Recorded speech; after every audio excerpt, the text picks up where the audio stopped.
Welcome all to the first round of talks on the Halcyon Guild Heidegger course that we finished end of July. And the talks you'll hear here, that's the original band. It's the 12 original young guys who came out for my first course this year, Idleness with Dignity. And they stuck around for the second one, the original band, as I said, and they are really a band. And they are also, as you know, as Drew would say, the locals. I spent basically the first half year of 2020 with them, and they've helped me to build and to start and initiate the academy. So I'm deeply grateful to them, and they've also been doing incredible work, as you'll hear with these talks. They are, all of them in their own right, profound and important, each in their own field. So I hope that you enjoy them and learn from them, and I hope to see many more of you at the next course, which will be on Nietzsche. So thank you all very much. So I titled my talk as Agency, Process, and Product. And I'm going to read what I have written. It is still somewhat common for the main theorists of social and political institutions to revisit the question concerning the nature of the core phenomenon of the study in their domain. With various motivations and from diverse standpoints, they still address themselves to this question and ask, what are institutions after all? When the shadow of this question is cast on thinking and the weight exerted by it on our shoulders is felt, in other words, when it resurfaces as an inevitability, it is but a decisive sign that times of crisis have arrived, when the very foundation of a traditional paradigm or a discipline are questioned in the open. It announces that battles for ontological disputes are reignited, and demands are steeply on the rise for a concrete and secure access to the very phenomenon of a study, which is as yet farthest from us. Yet, to us, as social and political beings ourselves, is there anything closer than social and political institutions in which we dwell, build, and think, but to which we find ourselves lacking an essential access? This distinction between, on one hand, what is nearest to our existence in modes of being, such as being in a social and institutional world, on the other hand, what is remotest of these to our explicit conceptions in our world.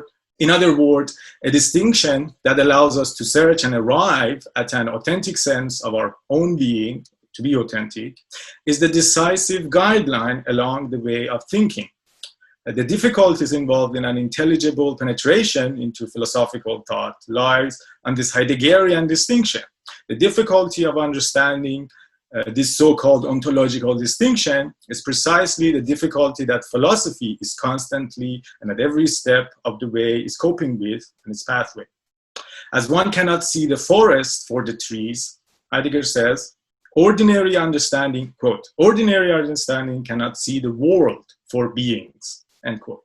So let us take this as a hunting expedition in the woods that pursues no game other than the mountain range itself.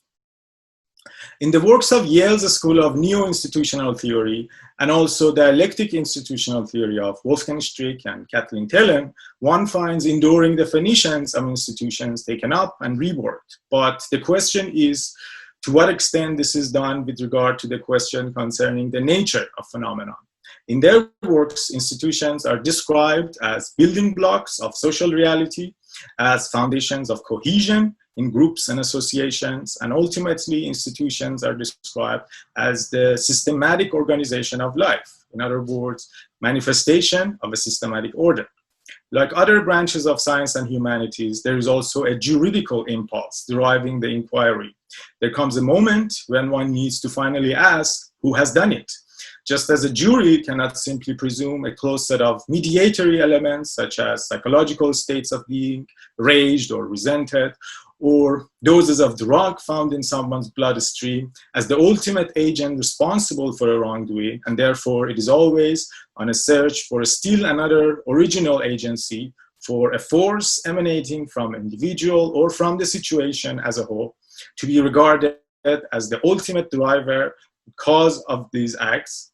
Social philosophers, in a like manner, put society and its history on a trial to expose its ultimate agent responsible for change or continuity. They can't help but showing us who has done it.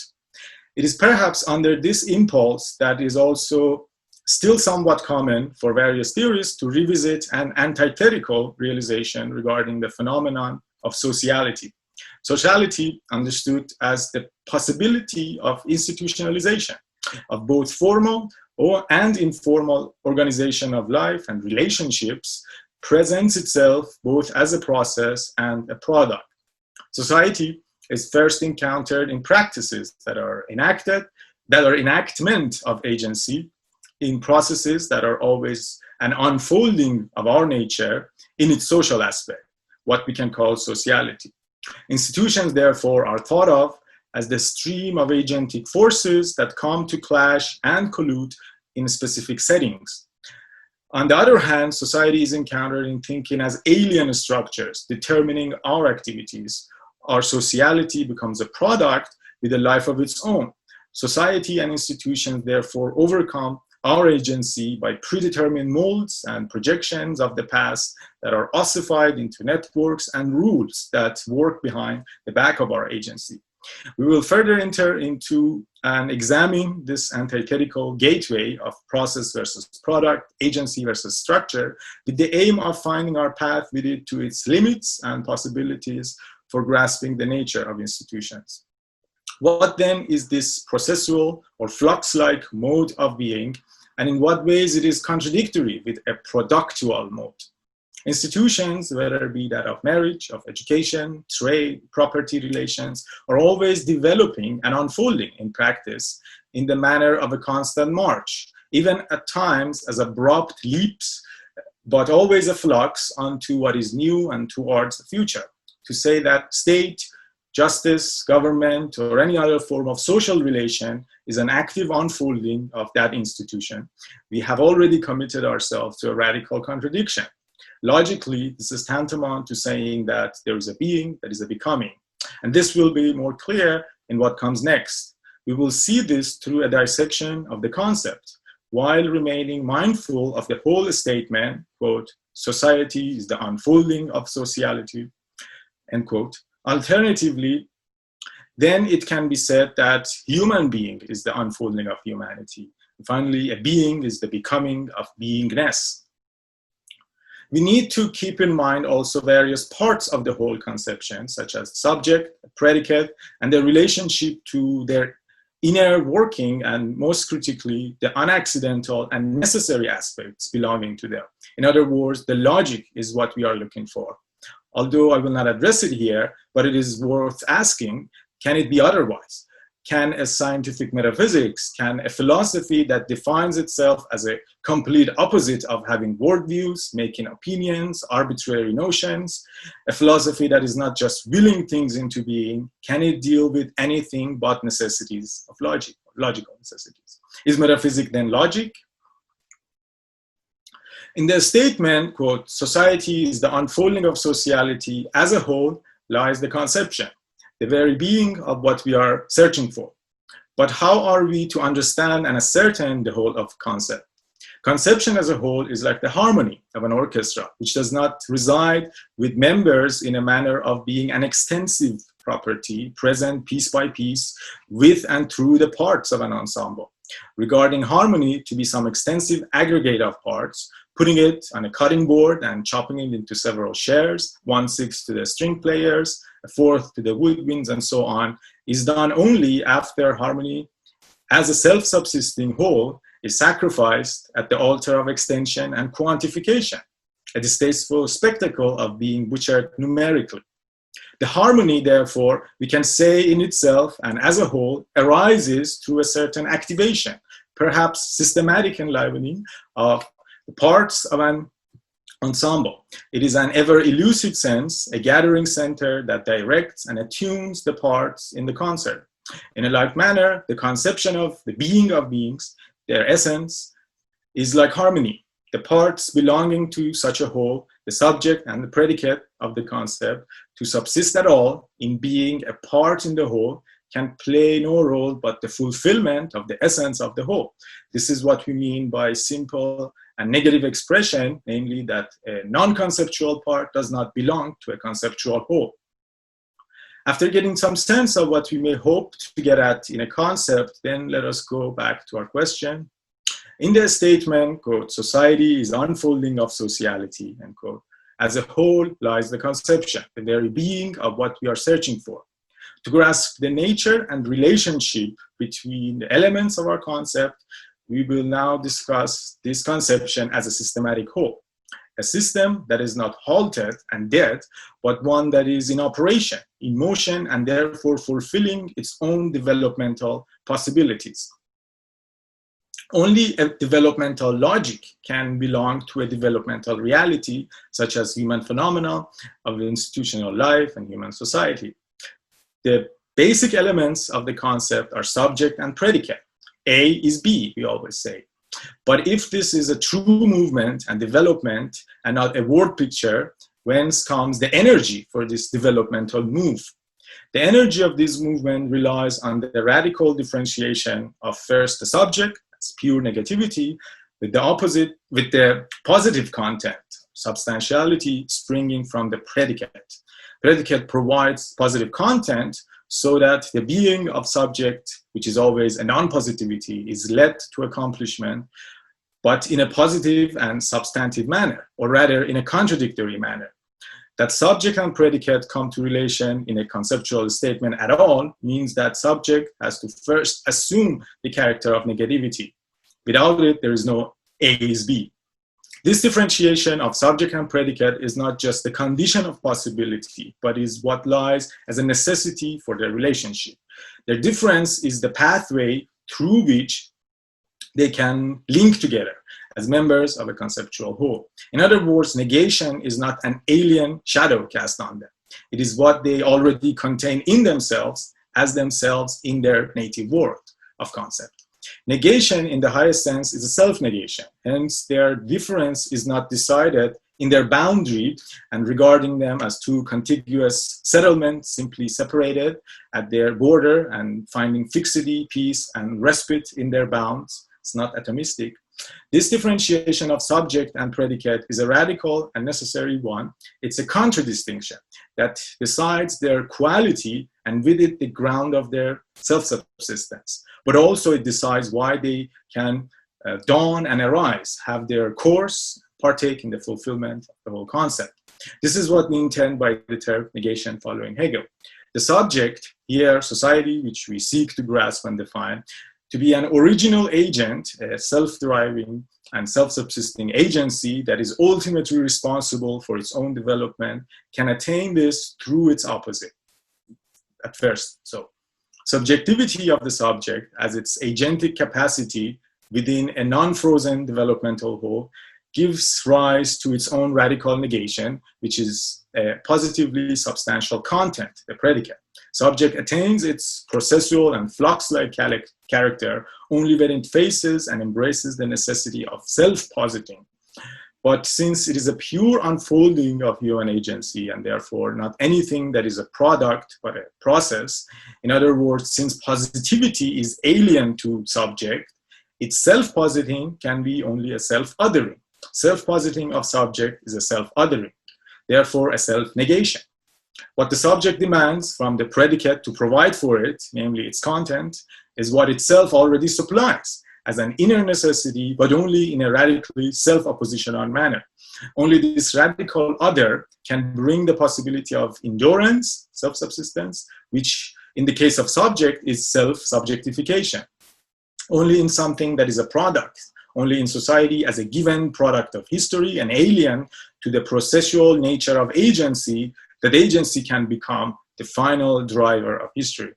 The predicate is jettisoned like an exhaust that subject leaves behind as an oppositional other to itself, but only thanks to the force of jettisoning its energy, thanks to the power discharged by negation, that they both can achieve their own inner development.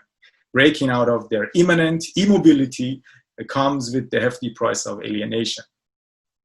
Our grasp of a phenomena in conceptual statement, therefore, should not be mistaken as a word picture, a map that once and for all encloses the being of beings, but rather as a movement of conceptual parts that in concert of colluding and collisioning set the whole of concept into existence, just as the original phenomenon releases itself into being.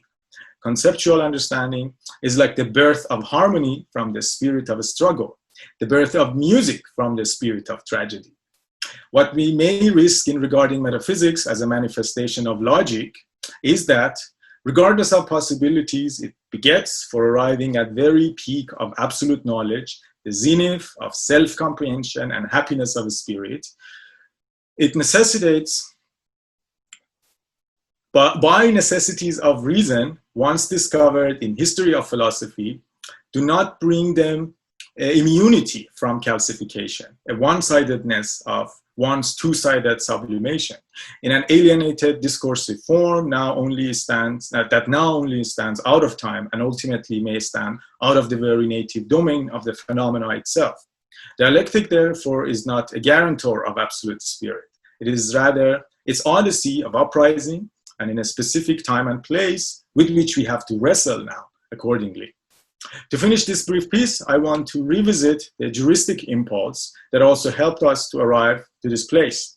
Similar to Nietzsche's thought that Christianity is Platonism for the people, as he placed the people in quotation mark, can we say that Marxism is dialectic for the people? Communism is Hegel for the society, keeping the society and people in quotation mark. Can we expect, as Marx intends to show, that the real resolution of paradoxes unfold in, quote, practical critical activity, or, quote, in revolution? Does not this involve the oblivion that the very reality of these activities, the reality of real, and with it, the rationality of reason and practicality of praxis itself is that which is precisely at the mercy of change and revolution, against the ultimate and purely negative agency of the subject, whether it is dubbed as a social class or a universal Geist? Can we assume that philosophers return from their hunting expedition with full hands, ready to put the mountain range of being on the chopping board and cook a sedative dinner for the historic subject? Even if Marx has committed to this outrageous undertaking that we need to be fully aware of and even avoidant of, we must not forget that it was Hegel himself, the Archbishop in the Diocese of Idealism, who says, providing peace and love without practical or institutional engagement is delusion, not virtue. Thank you. Thanks. Any immediate comments from anyone, or do you want to keep it for later? Okay.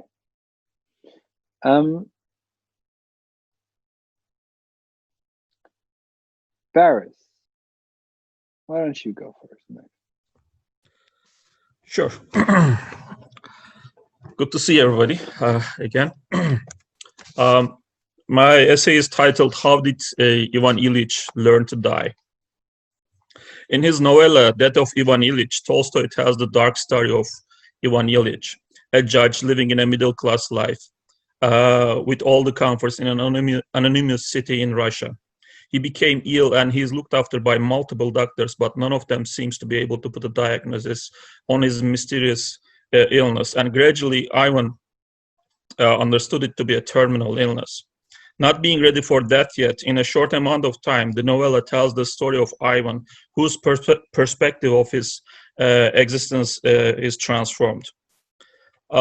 This novella was written at the end of 1870s, and apparently Tolstoy had a religious conversion at that time. And his deep unrest with the existence is displayed in full force in this novella.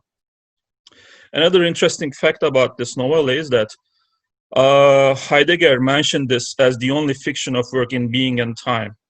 And there is a good deal of resemblance of Heidegger's construction of the concept of they-self and how they-self conceals death from Dasein, and novella's depiction of mode of a society and relation of the characters between themselves.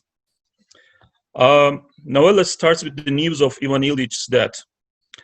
His colleagues react to the news with glib and indifferent remarks between themselves. In fact, throughout the whole novella, one can feel this particular mood in the background. His colleagues, friends see Ivan's death as an inconvenient news. The novella then details how things evolved into Ivan's death, starting from the start of his career, marriage, going up the ladder in the bureaucracy. It specifically goes into minute details of everydayness of life. Trapped in a common shell of fantasy, characters do not show any sign of self-reflection. No one genuinely cares, no one genuinely have intentions, and every action is taken as a mundane ritual. Characters have their own world, living in their private fantasies without sharing much of these private worlds with each other. In fact, it is as if nobody has a private world, but a shared shallow fantasy of some sort. Actions are taken because it is decorous or proper to take action. People are not aware of their predicament. There's a deep loneliness which is never experienced by the characters. Family lives, friendships, career, in all facets of life, a heavy veil of superficiality could be felt. Here I would like to refer to a fragment from Heraclitus. Fragment 89 states in Heraclitus, the waking have one common world, but the sleeping turn aside each into a world of his own. Novella's shared but lonely fantasy and Heraclitus' sleeping private world is highlighting a strange contradiction between the words common and private here. On one hand, everydayness brings this sharedness feeling. However, it conceals the loneliness of this mode. On one hand, everydayness brings this. Sorry, I read that one. No character have any idiosyncrasy. In its all sharedness, this fantasy seems to own the characters, wrap them in loneliness, and strip them of their uniqueness. As like any action, timing is generally based on averageness of the group that's mentioned in the novella. For example, when friends start to marry, the person gives serious thought to marriage. At a darkly comedic moment, Tolstoy presents the shallow soul of his protagonist, Ivan, where he thinks his girlfriend, in quote, at first Ivan Ilich had no clearly defined intention of marrying, but when the girl fell in love with him, he said to himself, after all, why not marry? Close quote. All the common activities are setups for people to escape certain facets of their lives.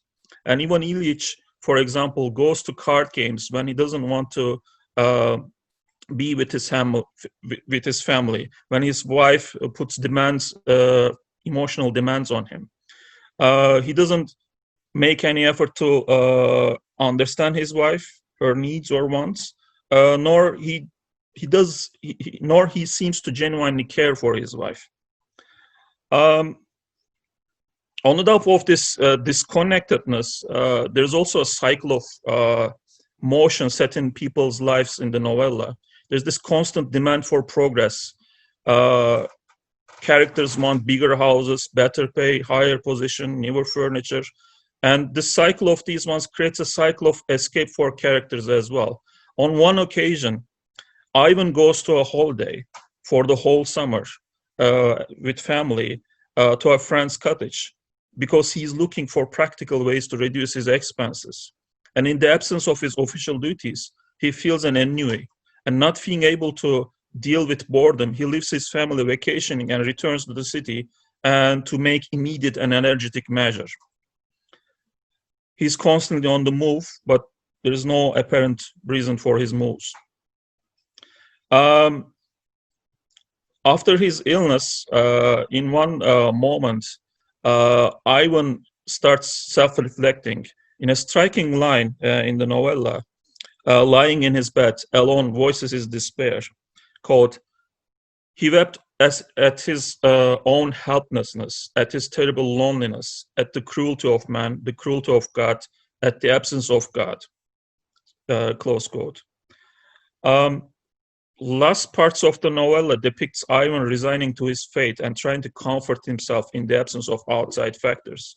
It is in this despair and the acceptance of his fate he starts to feel some feelings for people close to him. Tolstoy's Ivan Ilich presents Heidegger's day self, Das Mann, vividly. The day self, as Heidegger puts, is everyday Dasein. It is Dasein's subjection to others.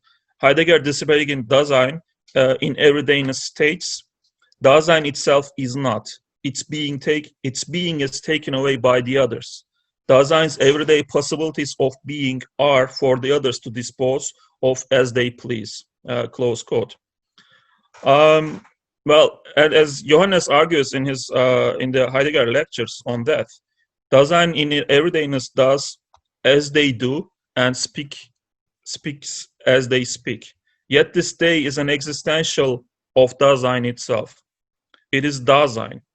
Johannes, highlighting the hidden road to freedom, he speaks of Dasein wrenching itself out from the day self. This wrenching itself free must always occur, precisely because Das Mann is inextricably part of each Dasein. And this wrenching oneself free from the day towards freedom occurs when Dasein faces its death. The resolve of Ivan Ilich against his physical suffering and his splitting from the day self and his claim to freedom was enabled by him facing death. Precisely in the moment he understood that he has to die his own death, authenticity arises. This novella presents this wrenching oneself free and painful time Ivan spends while learning how to die. In his last days, Ivan discovers his care for his family. By his son's kissing his hand, he remembers his love for him and his family. By accessing his being, he is able to feel genuine care for others, and he allows himself to experience his authentic feelings. Thank you. Cheers. Thank you. Thank you. So just Tolstoy is the only author Heidegger mentions here.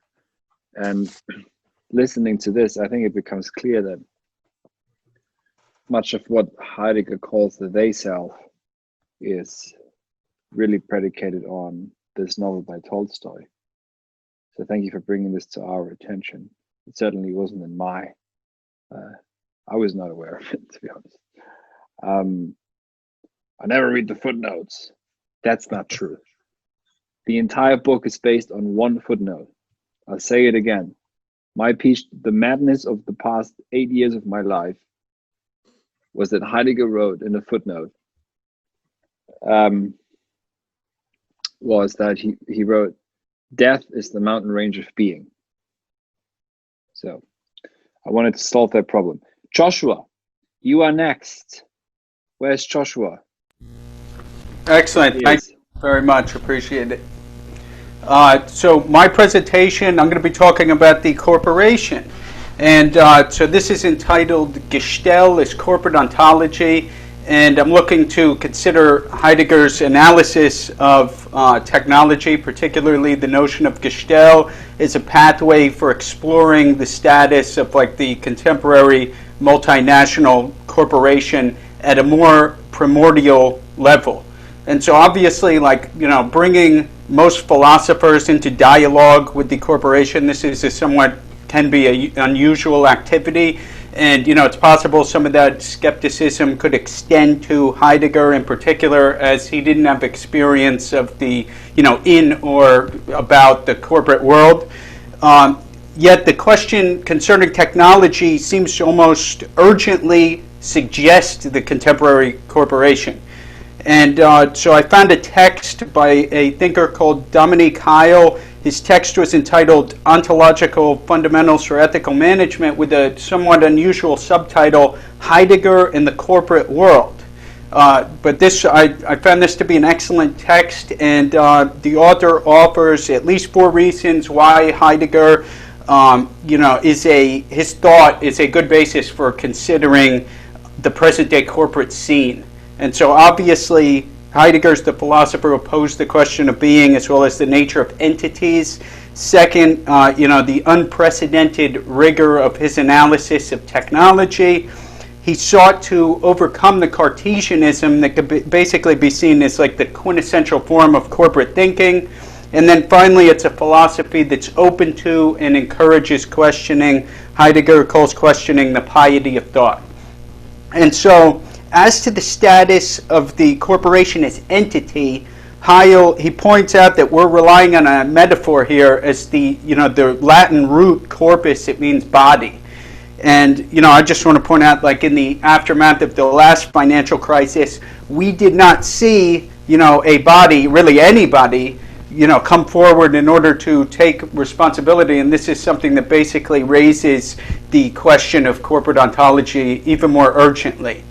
And so Heidegger's analysis of entity includes physical objects, non-human organisms, humans, and works. And Heil identifies the corporation as a case of work rather than being a physical mechanism or employing some sort of machinic metaphor. And the concern here is that the objectification of corporations also leads to the objectification of humans, end quote. Obviously, this is a significant issue here. But so as the corporation is a business, this is kind of cute. Some people will tell you that, the soul of the business is the customer, right? Sounds great. Is the soul of the corporation the customer? I am not convinced of this. We don't say that the zebra is the soul of the lion, and so I don't see why we should accept that here. Basically, I want to argue that the ontology of the contemporary corporation, which is basically enshrined in language, law, and a assortment of various practices, is at its heart marketing, and further that the discipline of business marketing shares primordial parallels and holds sway similarly to the essence of technology in Heidegger's analysis. So here's Heidegger. The essence of technology is by no means technological. And he asks, what has the essence of technology have to do with revealing everything? He says, bringing forth is grounded in revealing, aletheia, and for instance, the possibility of all productive manufacture lies in revealing. Further, I'm particularly interested in the verb stellen, as in gestell, where it means to set upon. That's particularly what I'm interested in here. And so we might define gestell very quickly. And, so all of my disclaimers are, I have no mastery of German. I'm not going to answer the question of being. And I will probably definitely step out of the hermeneutic phenomenological sort of stance. All of that is the case. So, I'm just putting that out there now.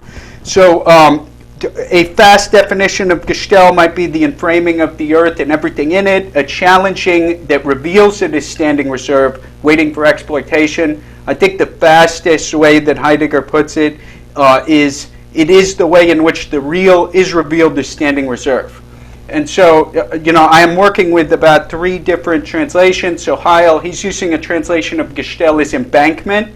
The Lovett text, of course, uses enframing, and then I know that Johannes favors positionality, and so I'm going to try to use all 3 in English and I believe that they can help emphasize different aspects of the corporate horizon. And so in particular, I think positionality says something about the corporation's status in law, that embankment can help explicate its relationship to society, while enframing is the best way to characterize what I would call basically the new corporate fourfold. And I'm not talking about sky and mortals and so forth, but more like product, price, promotion, and logistics. So enframing, it connects very closely with the operation that is carried out by marketing. And so Hale, the author of the text I was using there, he points out that Max Weber observed parallels between the mechanization of industry and the proliferation of bureaucratic structures and organizations. So I'm trying to make a similar comparison here. And so, in framing, a frame distinguishes the work, marking off what is to be sold. The Heideggerian language may be a frame that sets up.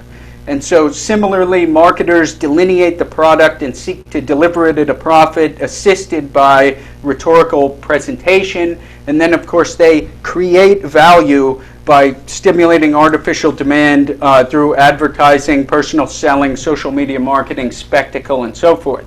And so the connection with the essence of technology is in the setting upon, in framing, and revealing. Marketing is the mode by which a corporation's profits are revealed. Further, a corporation now exists solely for the purpose of revealing those profits. And so this advent itself was achieved by a use of rhetorical positionality in a challenging of the legal and social environment, which then brought about an even more intensified revealing. And so the status of corporations in U.S. law can be distinguished from those found in ancient Rome and elsewhere in history, in that at least those were somewhat bound to the common good, or at least some articulated good other than pure profit motivation.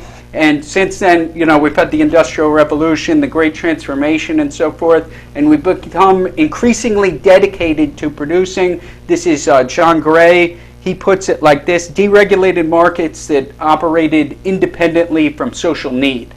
And so the advent that we've seen in the U.S. is there's almost no one to go down with the corporate ship, and lawyers have enhanced the leverage of business firms. They did it in a particularly pernicious way, exploiting the 14th Amendment and then using it to limit liability, remove constraints to market domination, and this was done through the invention of corporate personhood.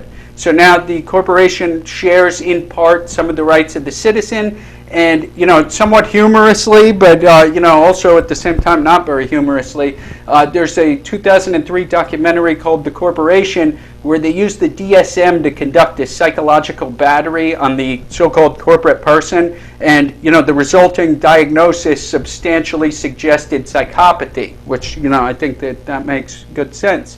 And so I'm going to basically the idea of embankment, the translation of Gestalt that's used by Heil, I think that complements these above processes, in that after limiting corporate liability as described by the Due Process Clause, corporations then figured out how to enclose, that's a synonym for embankment, enclose profits and advantage while socializing losses, as we see in the 2007 and 2008 financial crisis and so forth. And then, basically it continues. We can make a further connection between business marketing and dialogues such as Plato's, such as Protagoras, Sophus, Gorgias, with people persuading others to buy products supposedly to their benefit while being unable to explain what that benefit is with any sort of rigor. Marketing, so examined, it also participates in a primordial relationship. I want to claim this could be slightly interesting, with sophistry in its setting upon and revealing. So as language is the house of being, it's no surprise that the corporate world is animated by endless strings of fashionable business buzzwords. And then you have the obsession with engagement, and I think that this is somewhat fascinating. Engagement is actually one of the meanings of the verb stellen. And so QED, I think that seals it right there. You have these people going around saying we need to silo our functional activities so we can skate to where the puck is going to be. Anyhow, so the central organizing concept of a contemporary corporation, which is now profit, extraction, conversion, etc., in the context of basically what you could call an overall moral vacuum, has resulted in an even more intensified forgetting about being. This is the nature of the market, unhinged from the social, has irrevocably incentivized the activities that have made the corporation an enemy of being. So in response to nihilism, the corporation has risen to become an onto-theological object of worship, posing profit motive as a sort of provisional answer to nihilism. And so now with the transcendent purportedly obliterated, nihilism becomes a corporate mandate. And with the forgetting of being, the corporation is thus revealed as an enemy of the earth. And so we see the corporate ontotheology, which I call the hollow corporate ethos. We could see it at work in higher education. This is evident in the widespread transition from moral self-cultivation to vocational trainings. This is as universities dedicate themselves to the cultivation of corporate subjects. And the flattening of the humanities it's only punctuated by the logic of postmodernism, if that's coherent, and the profit potential of predatory academic journals.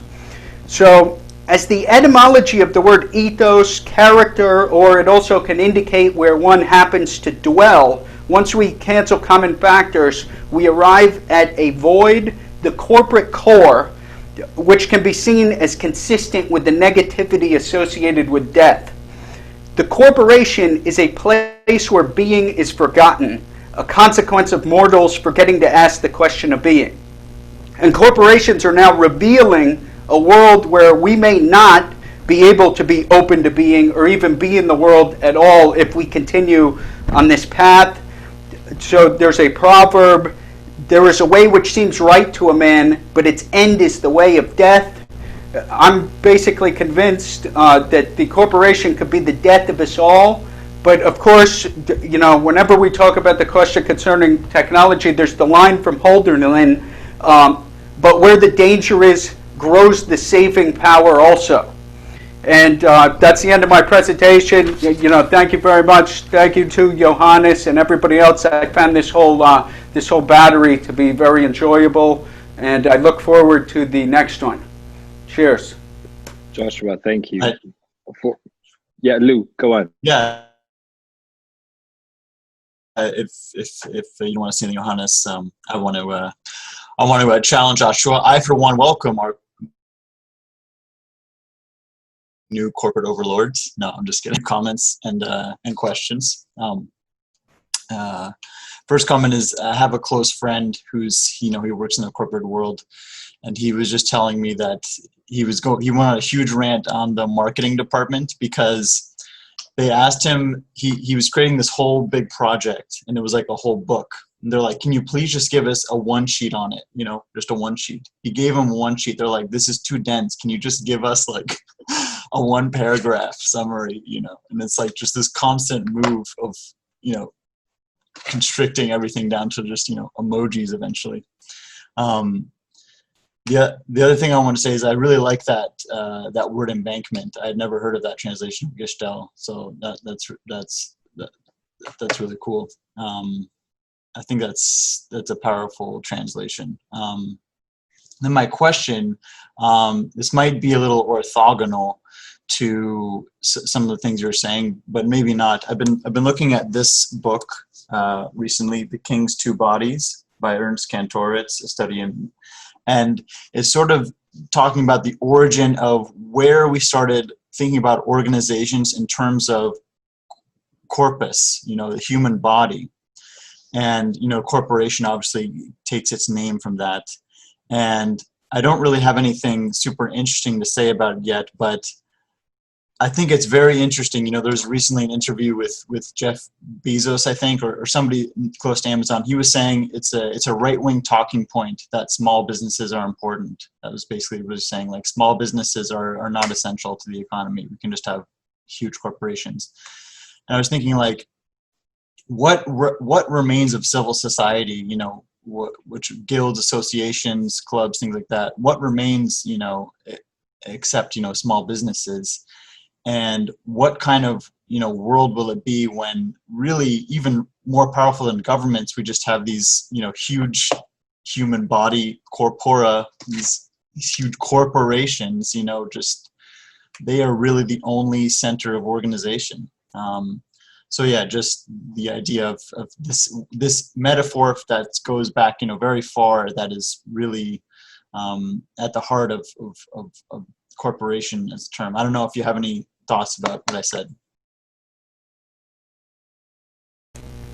Sure. So I found this text by this gent, Dominic Heil, Ontological Fundamentals for Ethical Management, Heidegger in the Corporate World. Obviously, I was, it's from Springer. I was kind of like baffled because I was like, I don't know what this is going to be like. I think this guy is, he's involved in like consultancy, and he splits his time between the UK and South Africa, I believe. But I found this to be actually excellent, and it really helped me, gain like a better perspective on certain aspects of Heidegger's thought. In particular, as far as corpus, I'm not prepared to like defend, whether it's a human being or a work or what have you. But he rigorously went through all four types of entities, and in particular, he was drawing from like on the origin of a work of art and so on and so forth. So like it's tremendously rigorous. And when I looked at it, I was like, this is pretty good to go, I have to say. And the only other comment I would make is I shared the same concern that you're articulating about corporate overlords and stuff like this. And I think it's interesting is that it seems to me like the history of political economy is like, you have monarchy, and then you have people like Adam Smith basically in part kind of saying like this is BS. Then you have the Industrial Revolution. Now Marx and Engels are saying this is BS. Then you have the 20th century, and then Hayek and von Mises are basically saying this is BS. And so basically you'll have another retinue of political economists basically responding to this, and who knows where the heck we're going to end up. I don't have anything too substantive on that.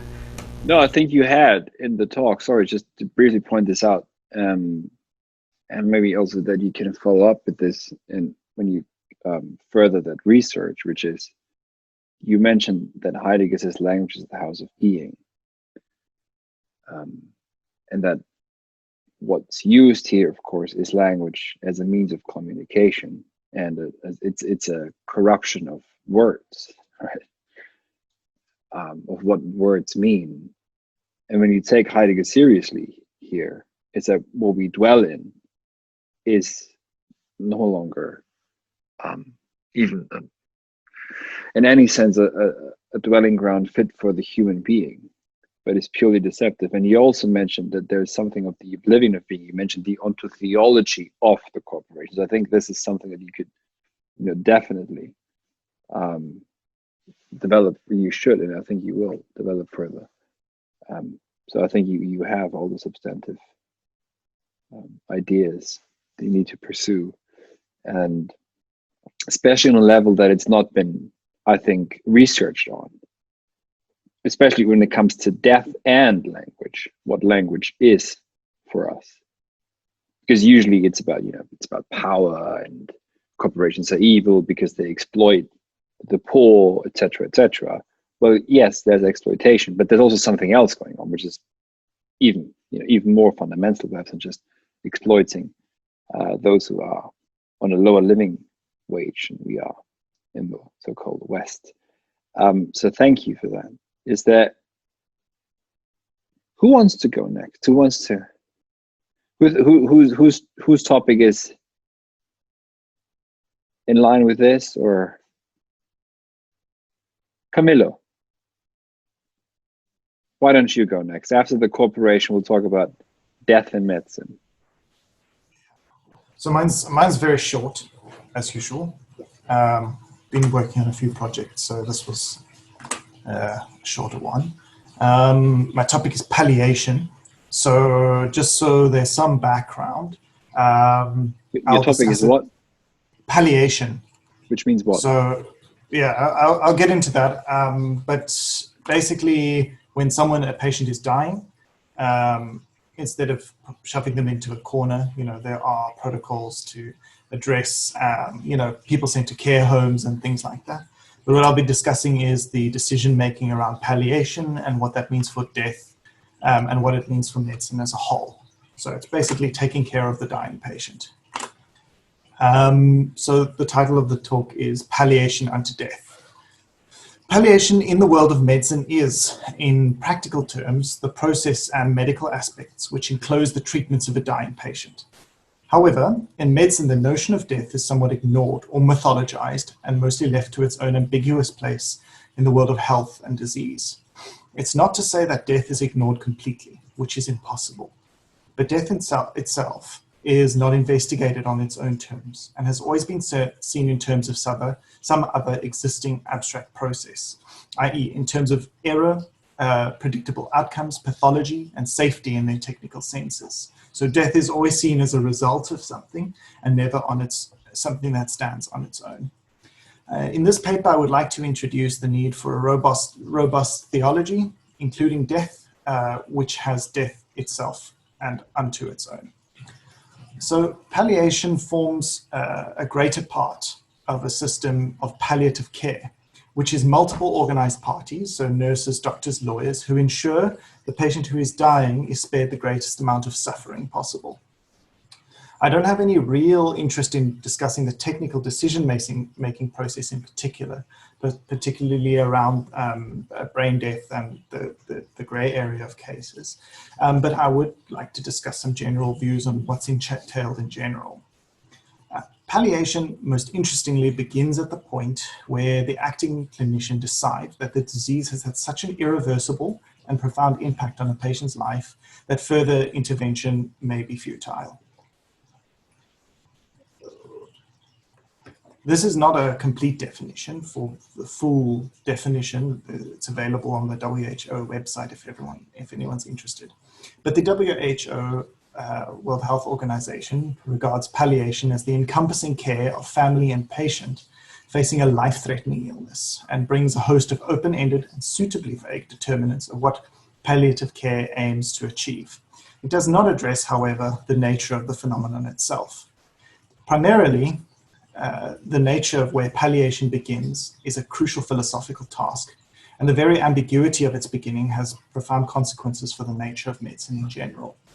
In practice, I was taught, and this is general rule of thumb that it was taught, that palliative care begins with a kind of informed conjecture.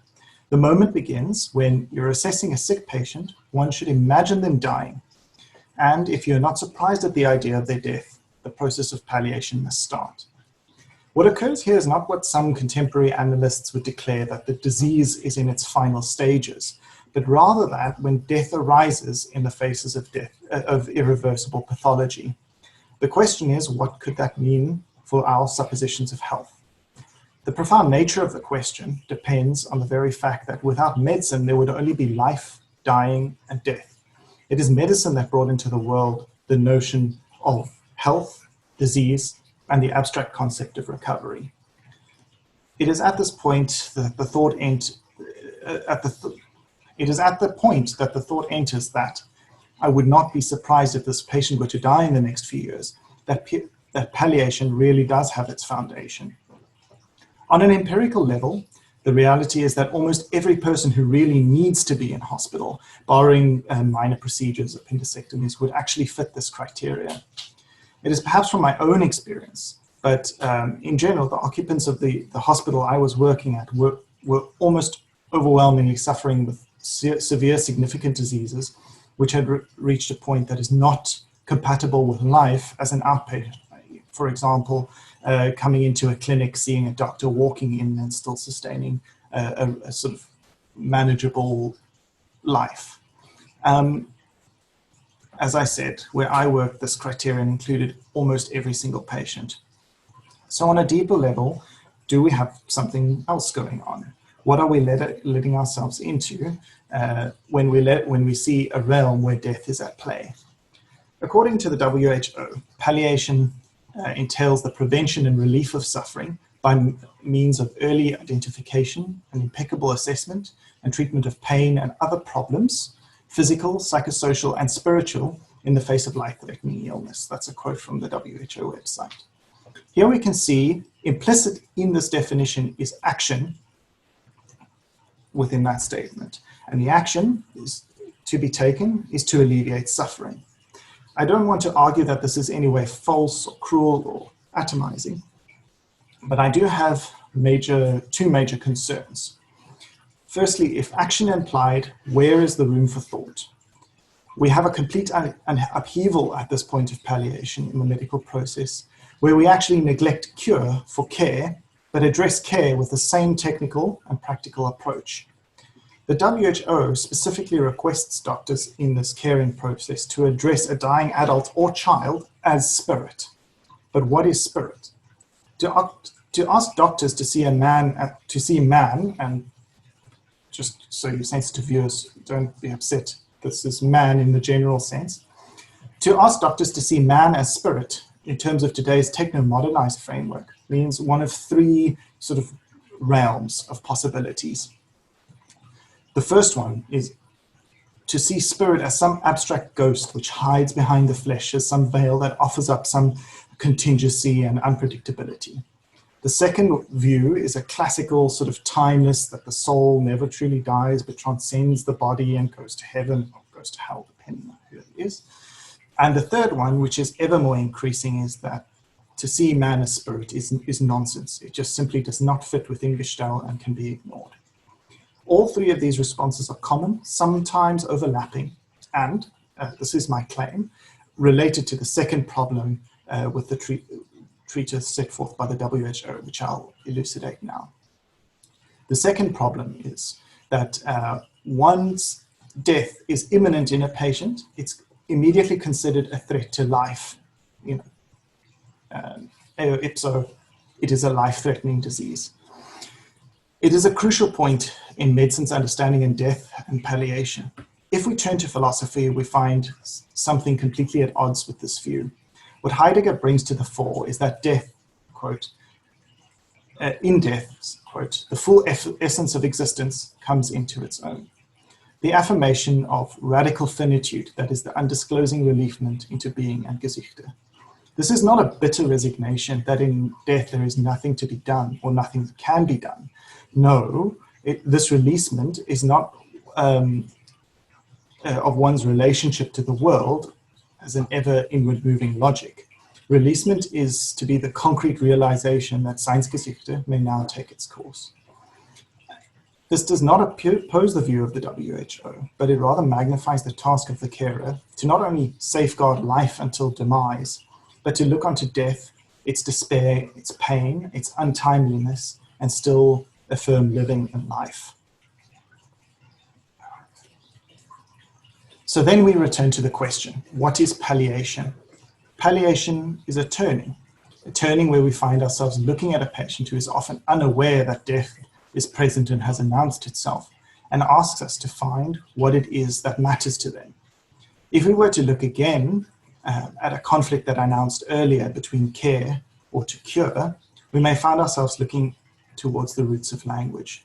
The origin being the same Latin word, cura, referring to the Roman goddess that in the myth in Being and Time created humans from earth and was granted spirit by Jove. It is therefore in this turning that we see the nature of palliation not as a task, but as that doctors must, not as a task that doctors must sometimes complete, but a very change in the task of medicine itself. Perhaps then in this turning we can look at Hölderlin's words, where the danger is grows the saving grace also, and ask ourselves as doctors, if the capacity to save a life is lost, then it is only grace with which I am left. This is where we can begin thinking of what palliation means. It is for both doctor and patient the advent of grace, where death is introduced. I don't mean this as an event suddenly to appreciate and celebrate. The act of an instance of grace is not a joy that I'm going to die. The act of grace is a disruption in the passing of history, which turns and allows history to come face to face with being. And this view would hopefully introduce death back into medicine, not as some ghost haunting hospital passages, but as a solemn call to our finitude.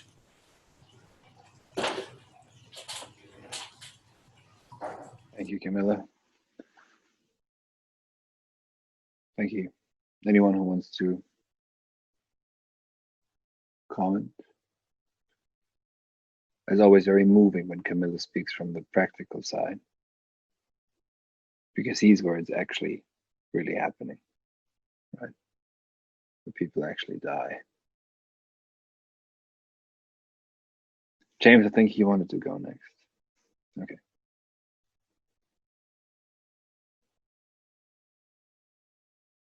You have to unmute yourself. Sorry. Yeah, thanks, Camillo, for that. I think that will speak to some of the things that I'm going to say, and it's nice to hear everyone's presentation so far. I would say overall, just as a sort of summary, when we've been dealing with Heidegger this time, I think the proper attitude is a very humble one. Heidegger's so dense that you can't approach it with an attitude of cleverness. You've just got to get in there and get amongst the brambles and see what comes out. Okay. So my short essay is called Language and Death. In the beginning was the Word, John 1:1. Language is the grounding of human experience. It is through language that humans communicate with each other and construct reality. However, when faced with the horizon of death, the concentration of all concealment, as Heidegger might put it, language stutters and splits violently in two directions. On the one hand, there is the materialistic and scientific account of death, which, although offering a perhaps fascinating and informative description of the physiological process of death, can say literally nothing about the metaphysical and subjective personal experience of death, rejecting as it does the subject as an a priori move. Whilst on the other hand, there is the explosive and ecstatic language of religion on death, which contains literally everything, heaven itself. This short essay will draw on Heidegger's thinking on death as a complement to the language of scientific and religious responses to death, in the hope of revealing something about the ultimate irregularness of death, our own most experience of being. To begin. The poet Patrick Jones writes, "There is eloquence in screaming. If, as Heidegger claims, death is the concentration of all concealment, then we might conceive of all language as a scream against death's ability to conceal itself. Indeed, one might say that the entire project of philosophy is humanity's attempt to confront death through language. It is through language that we humans construct reality and enter into social relations. Language is the house of being, says Heidegger.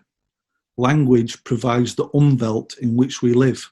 To quote the Bible again, John 1:14, the Word was made flesh and dwelt among us. For Heidegger, human beings are unique in possessing both the faculty for language and the faculty for death. Only man dies, says Heidegger in Poetry, Language, Thought. The animal perishes, he continues. It has death neither ahead of itself nor behind it. Mortals are they who can experience death as death, he continues in The Way to Language. Animals cannot do so, but animals cannot speak either. Yet, one potential criticism must be addressed here. Is it true, as Heidegger claims, that the gap between animals and humans with regards to death and language is so clear-cut? Could it in fact be possible to think without language?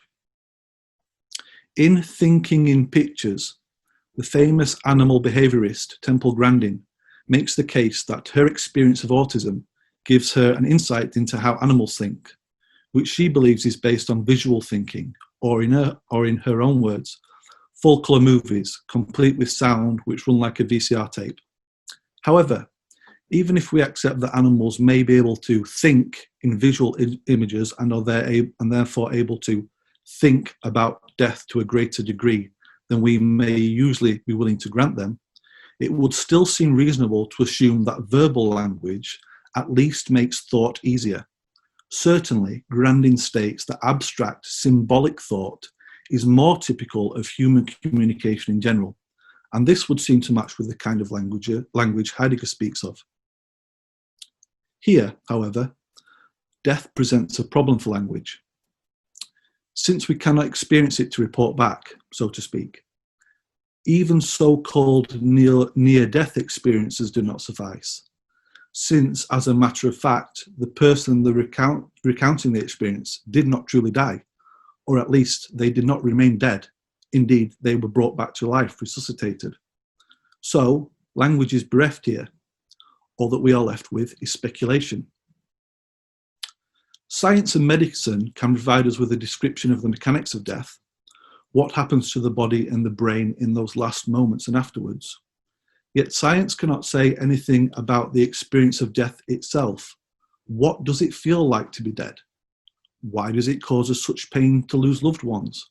Why does death cause us such fear? This inability of science to explain what happens after we die is perhaps why several of the most hard-boiled Victorian materialists and physicalists, some contemporaries and acquaintances of Charles Darwin, founded the Society for Psychical Research in a vain attempt to pass messages onto each other from beyond the grave.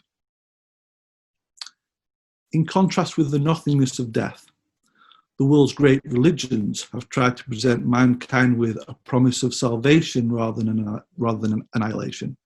Revelations 21:4 promises us that God shall wipe away all tears from their eyes, and there shall be no more death, neither sorrow nor crying, neither shall there be any more pain, for the former things are passed away.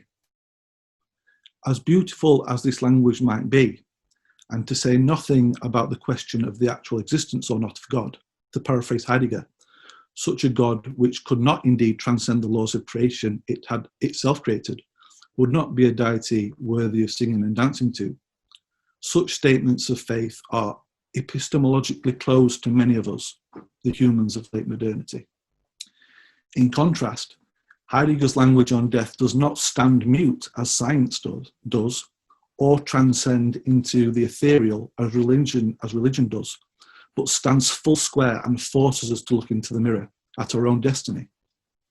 The inquirer, on his stroll with the Japanese monk, informs us that origin always comes to meet us from the future. It is death that comes to meet us from the future. Death is the ultimate manifestation of Eragness, the event, that which has always been. Nebulous because we cannot be sure of its timing and nature, but absolutely and concretely certain that one day we will die. Death is the rock upon which the ship of being must inevitably hole itself. It is the insurmountable horizon of Dasein. It presents nothing that can be actualized. It is the radical void of possibility. Death is profound finitude. Yet, faced with this merciless confrontation with death, the inability of scientific language to provide an insight into death, and the unprovable claims of religious language, Heidegger's language forces us to embrace life in all its delicate fragility. Dasein cannot awaken without the ultimate Eragness of death. Yes, we are all going to die, Heidegger promises us, but first we have to live.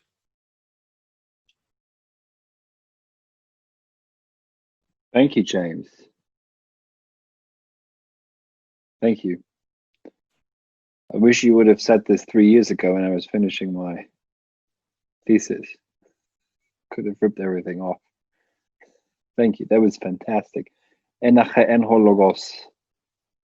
In the beginning was the logos, the word. Lou, I think you wanted to go next, right? Yes. Thank you, James. That you touched on a lot of themes that I touched on, so now I have to follow as the second act, but I'll do my best. So I begin my talk with a simple question. Why do we die? And Aristotle says when you ask a question, specifically why, you can usually look at one of four kinds of causes. So anyway, I started with Aristotle. Why do we die? Why is there death? Is it necessary that every living thing die? Thinking through this question, I elected to begin by looking at Aristotle on death. And surprising to me, he doesn't have all that much to say, at least if you compare with Plato. He does say probably the most well-known quote of him on death in the Nicomachean Ethics. He says that death is the most fearful thing for mortals. But elsewhere, he does make some comments that deepen my understanding of death. He tells us that just as the soul is the principle of growth and nutrition in living beings, the soul is also the cause, the arche, the principle of corruption, decay, and death. So not only does the soul imbue living beings with life, it also imbues them with decay and death. I thought that was very interesting, that decay for Aristotle is not something external to the living being. It's not something that, we might say entropy or just wear and tear. It's something that the soul itself activates. He doesn't say much else. I think it's a very interesting topic. Death is just as necessary as vitality in any living being, according to Aristotle. But still, why? Why is it necessary that all living beings decay and die? Why must humans be mortals? Why can't we be like the gods who have unending life? I found no satisfactory answer to this in Aristotle or elsewhere, but I've realized that I can start to at least understand this question better if I have a fuller understanding of what death is. Husserl's clarion call for phenomenology to the things themselves is interesting to contemplate when we want to think about death. To take a clue from phenomenology's namesake, we must try to give a logos of the phenomenon of death. But how does death appear to us? This is where much of what James said is really relevant. How does death appear to us? To begin with some clumsy but I think intuitive terminology, we never have a first-person experience of death. We only have second-hand or third-person observations of other things dying, experiencing death. We see others die, but we never know what it is like to experience this death firsthand. So how then can we think death in itself, apart from many opinions, hypotheses, theories, or religious feelings we might have about death? How can we just think about death in itself? How can we do that if the appearing of death, the phenomenon of death, continually hides itself from us? We cannot. But perhaps there is still something to say about this very hiding, this very self-concealing feature that death shows up as, or shows up with. Thinking through death, seeing the phenomena of death withdraw from our mortal attempt to give a logos of it, allows one to better understand what I would draw a connection to in Heidegger, the call of being. Now, the call of being sounds very mysterious. I think it's partly mysterious for one thing because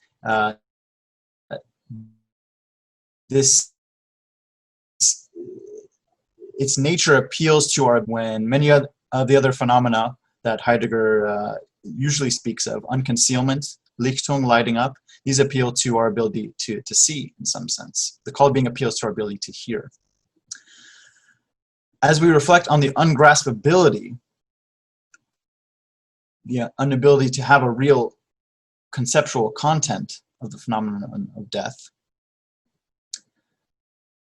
we can attune ourselves still to the directionality, the zin, the sense that this withdrawal itself perhaps leaves, perhaps even trace, if you want to use a French term. This withdrawal rushes forward away from our mortal reach, but in so doing, it opens and points out a way. I interpret this showing of a way as a call to a way of thinking being that has been and is being opened by thinking death.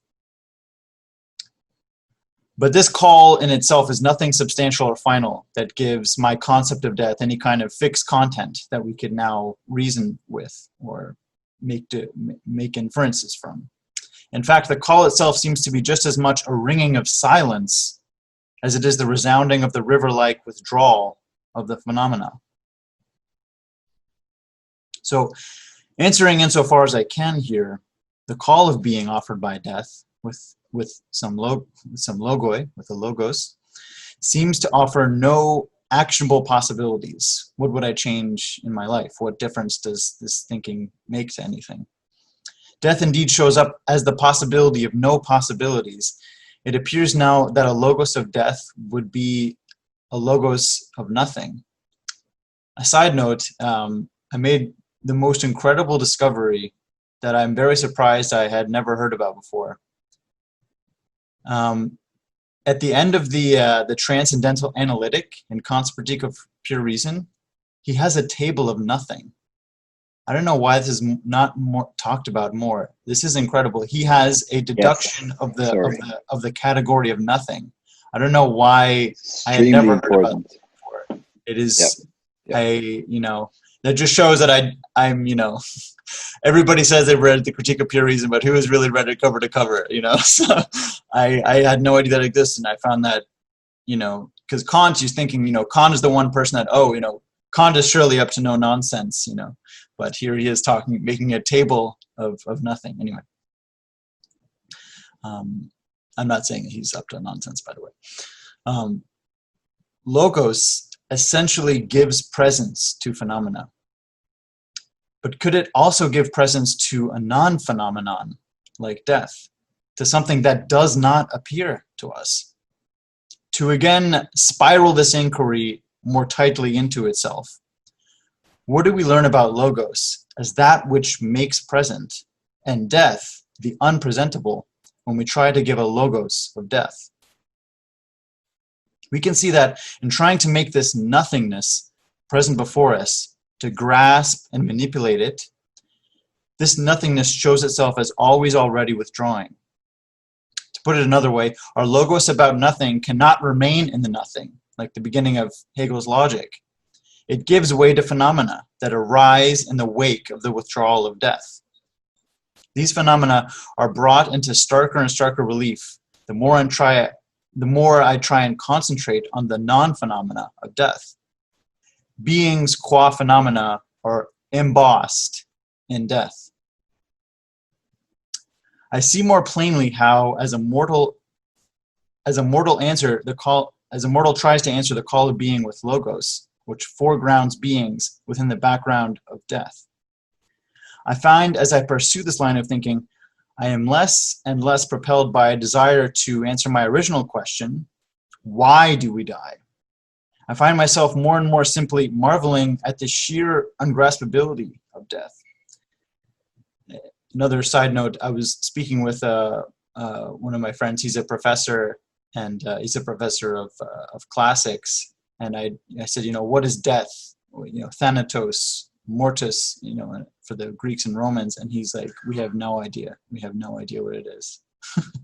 He said, we have no idea it is. And he said, it's this moment right now. So interpret that as you will. In this withdrawing and opening of a way, there is also a giving way, a making way that leads my thoughts without any coercion or force.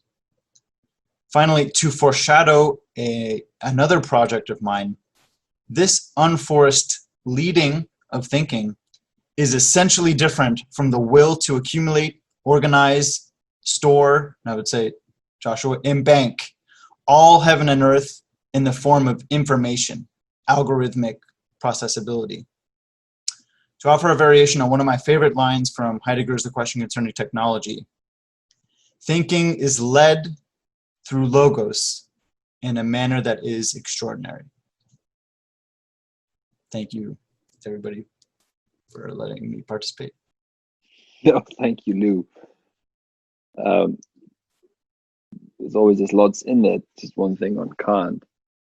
I always felt when I first read the table of categorizing nothing, nihil privativum, nihil negativum, and the other two. It's almost like a containment strategy against nothing. Trying to contain something that's coming. which then Nietzsche will call full-on nihilism is our history.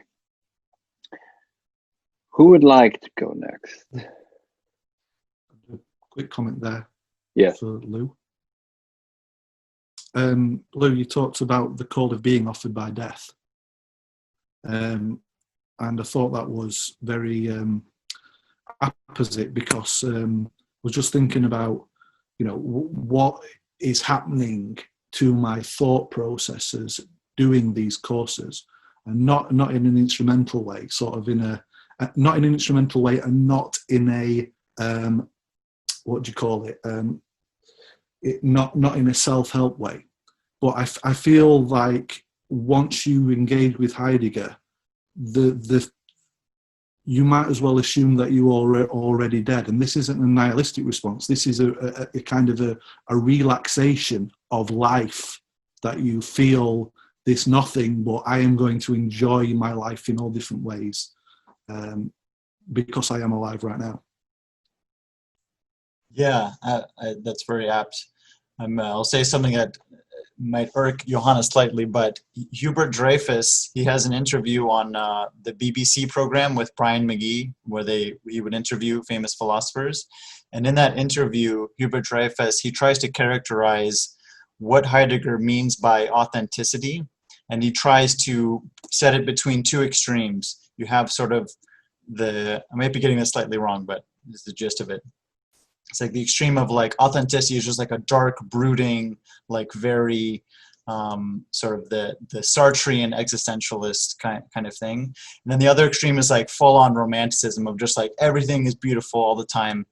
And Dreyfus tries to present Heideggerian authenticity as just like, no, at lunch you go out and you enjoy the flower garden or something like that. Something very, almost Zen-like, where it's a very self-possessed, self-owned kind of understanding of your being, and one that I think that is a viable. I don't want to say viable. That sounds too corporate. It is a powerful antidote, because we have these reactions to death of either maybe jumping into like very intense romanticism or jumping into very deep depression. And I think a kind of calm, resolute self-possession, I think is a very powerful thought. So thank you, James. Thank you, Lou. Thank you, James. Who wants to go next? Steve? Yeah? Yeah, I'm happy to go next. Okay, I've got a couple of visual aids for mine, so got to work out the technical stuff here. Just a light sorbet between the courses, really. Okay, my question is, rabbits, pigs, and monkeys, are some forms of anthropomorphism more Heideggerian than others? First, another sort of sub-question, which is Heidegger anthropocentric? Well, I suppose if I could say he's anthropocentric, then you could just say, well, I'm being anthropocentric saying that. But I believe, and this is obviously not an authoritative account of Heidegger's animals, but the animal arises in Heidegger out of logos, and then ratio, the Greek rational, and then the animal. So to this extent, you could say that humans aren't animals first, but maybe second or third. From the point of view of the Darwinist, animals come first, and then they sort of start communicating with beeps and boops, and then they start reasoning. But it's unclear where the modern subject would come into play in that narrative. So Heidegger's animal is not what Aristotle called a reasoning animal, a zoon echo logon, although I think he may allow that we have animality. Okay, right, getting to, I've got character here from Watership Down. This is Fiver, and this is a great novel by Richard Adams, an English rider. It's it's very similar bracket to Lord of the Rings, but it's never spoken about as much. Definitely a good read, and if you've got children even or an adult, it's a good read. So on one hand, it's just a story about rabbits doing rabbity things, and on the other hand, it's a hero's story narrative. It contains it's a hero's journey narrative that contains several sort of allegories that might be relevant to the author's experiences in the Second World War. And I'm going to go all in and say that Watership Down is a Heideggerian form of anthropomorphism. So the first problem you run into is that the rabbits are speaking English to each other. So that's not very, that is supposed to be a key distinction between humans and animals. But in this work, the animals, I would say there's a subtext that the way the animals are behaving is on their own rabbity instincts and on their own rabbity knowingness. And insofar as they speak English, this is a sort of human projection of communication onto their behaviors. In his novel, they have a fictional language called Lapine, which they use to communicate things that are happening in the story. So the rabbits who are most instinctive, like the one I just showed you there of Fiver, are the more heroic, and they embody the most, the ones who embody the most rabbitiness. They're the central rabbits in the story. And the story is based on Fiver there having a feeling that there is a danger coming, a great danger to the warren. And it means that they must move away. So Fiver goes to the chief rabbit. Hang on. Another visual clue here. This is the chief rabbit here, who lives under sort of guard. He has a personal guard and a personal supply of lettuce. And he says, we're going to stay. We're not going to move. And so Fiver, who's operating purely on instinct about the danger, goes to the other rabbits and he says, look, we've got to go. There's a danger coming, which I've sensed. And then another rabbit says, is this true? Which I found very interesting because he says, yes, it's true. And this seems to be a point where, it's true in a very rabbity knowing sense. He never actually enters into any kind of dialect with these rabbits who are asking him. There's no ratio. It's all purely on this sort of rabbity liminal point between sort of cosmic knowingness and logos. But nonetheless, it's true. He says it's true. Just as a sidelight here, the cognitive scientists Burt, Schnell, and Clayton wrote a paper that discusses 5 possible dimensions of animal consciousness. So this is to try and help us, rather than just thinking of animals as less conscious or more conscious, is to try and create a framework. And on their sort of layout, they have consciousness, they have, perceptual dimension, evaluative dimension, selfhood, temporality, and unity. I won't go into all of them, but this is to try and make a more complicated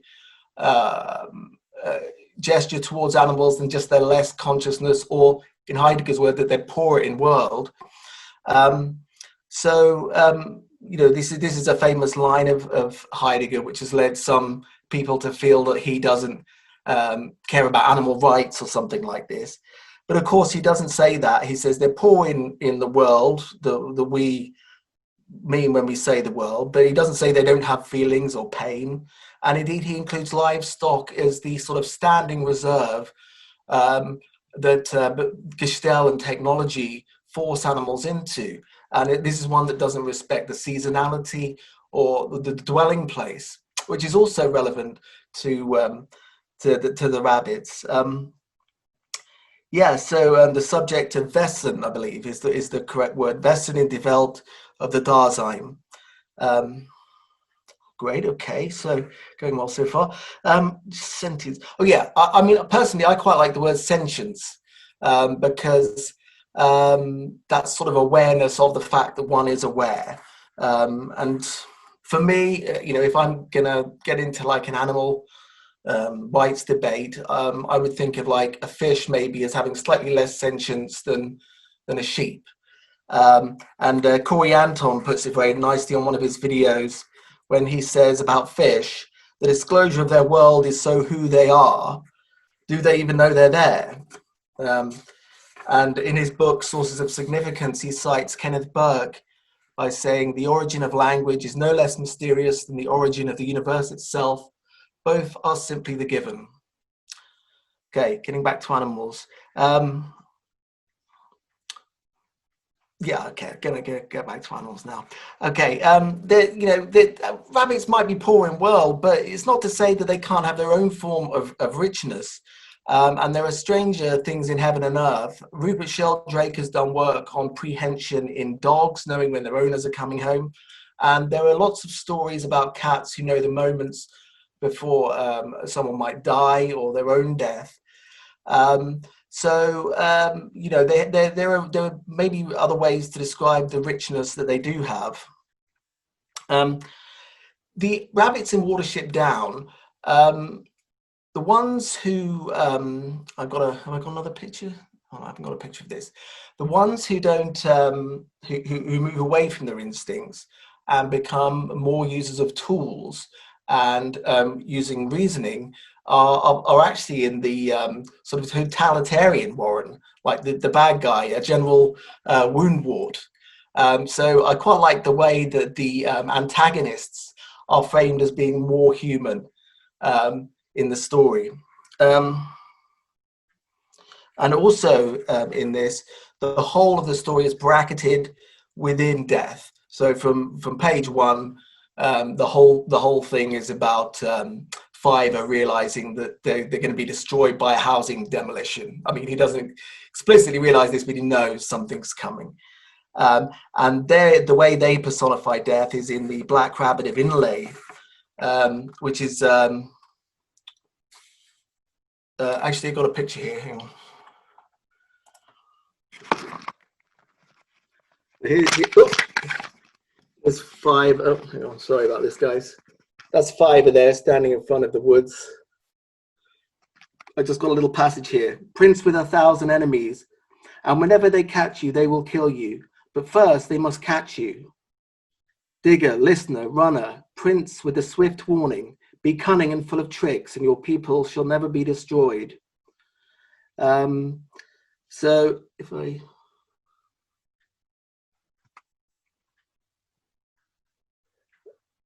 There's the Black Rabbit of Inlay. The Black Rabbit of Inlay is the sort of personification of death. Although he serves as lots of other things, he takes rabbits to people who are dying. He serves as a sort of shadow, as in that picture there. And so that's sort of their understanding of it. He is a rabbit. He's that cold, bad dream from which we can only entreat Lord Frith to save us today and tomorrow. When the snare is set in the gap, the black rabbit knows where the peg is driven, and when the weasel dances, the black rabbit is not far off. You all know how some rabbits seem just to throw their lives away between 2 jokes and a theft, but the truth is that their foolishness comes from the black rabbit. For it is by his will that they do not smell the dog or see the gun. The black rabbit brings sickness too. Or again, he will come in the night and call a rabbit by name, and then that rabbit must go out to him. Even though he may be young and strong to save himself from other danger, he goes with the black rabbit and leaves no trace behind. Some say that the black rabbit hates us and wants our destruction, but the truth is, or so they taught me, that he too serves Lord Frith and does no more than his appointed task to bring about what must be. We must come into the world and we must go, but we do not merely go to serve the turn of one enemy or another. That if that would be so, we would all be destroyed in a day.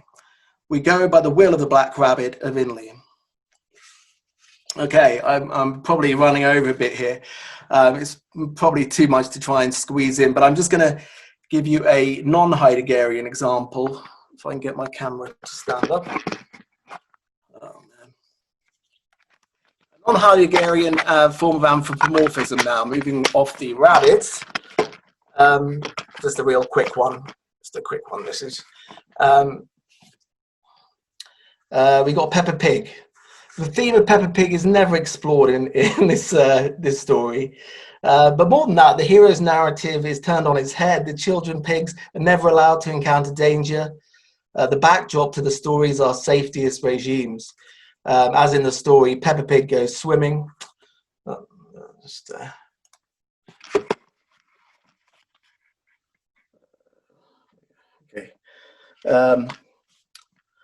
We got her here. Peppa, can we jump off the diving boards now? Mummy Pig, sorry Peppa, diving boards are only for grown-ups. Daddy Pig, cheer up you two, you can watch me dive. I won a trophy for diving. Peppa, please don't splash us with water, Daddy. So rather than relying on their piggy instincts here, the father is stopping them, and reasoning with them. And of course, they have heavy tool use as well. They drive around in camper vans and do all sorts of things. So they're more of an analog for human characters than a genuine sort of pig. So I mean, that's just me sort of coming to the end here. I hope that's been interesting. It gave me a great excuse to watch Watership Down and read it again.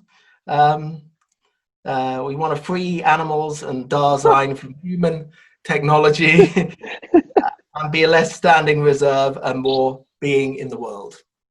The end. Thank you. Very good. Thanks, Steve. No, there was lots in there. This is a major topic in Heidegger scholarship, obviously, on animals. Yeah. And that is very good that you pointed out also that what Heidegger sees being done to animals and to the earth and to its inhabitants.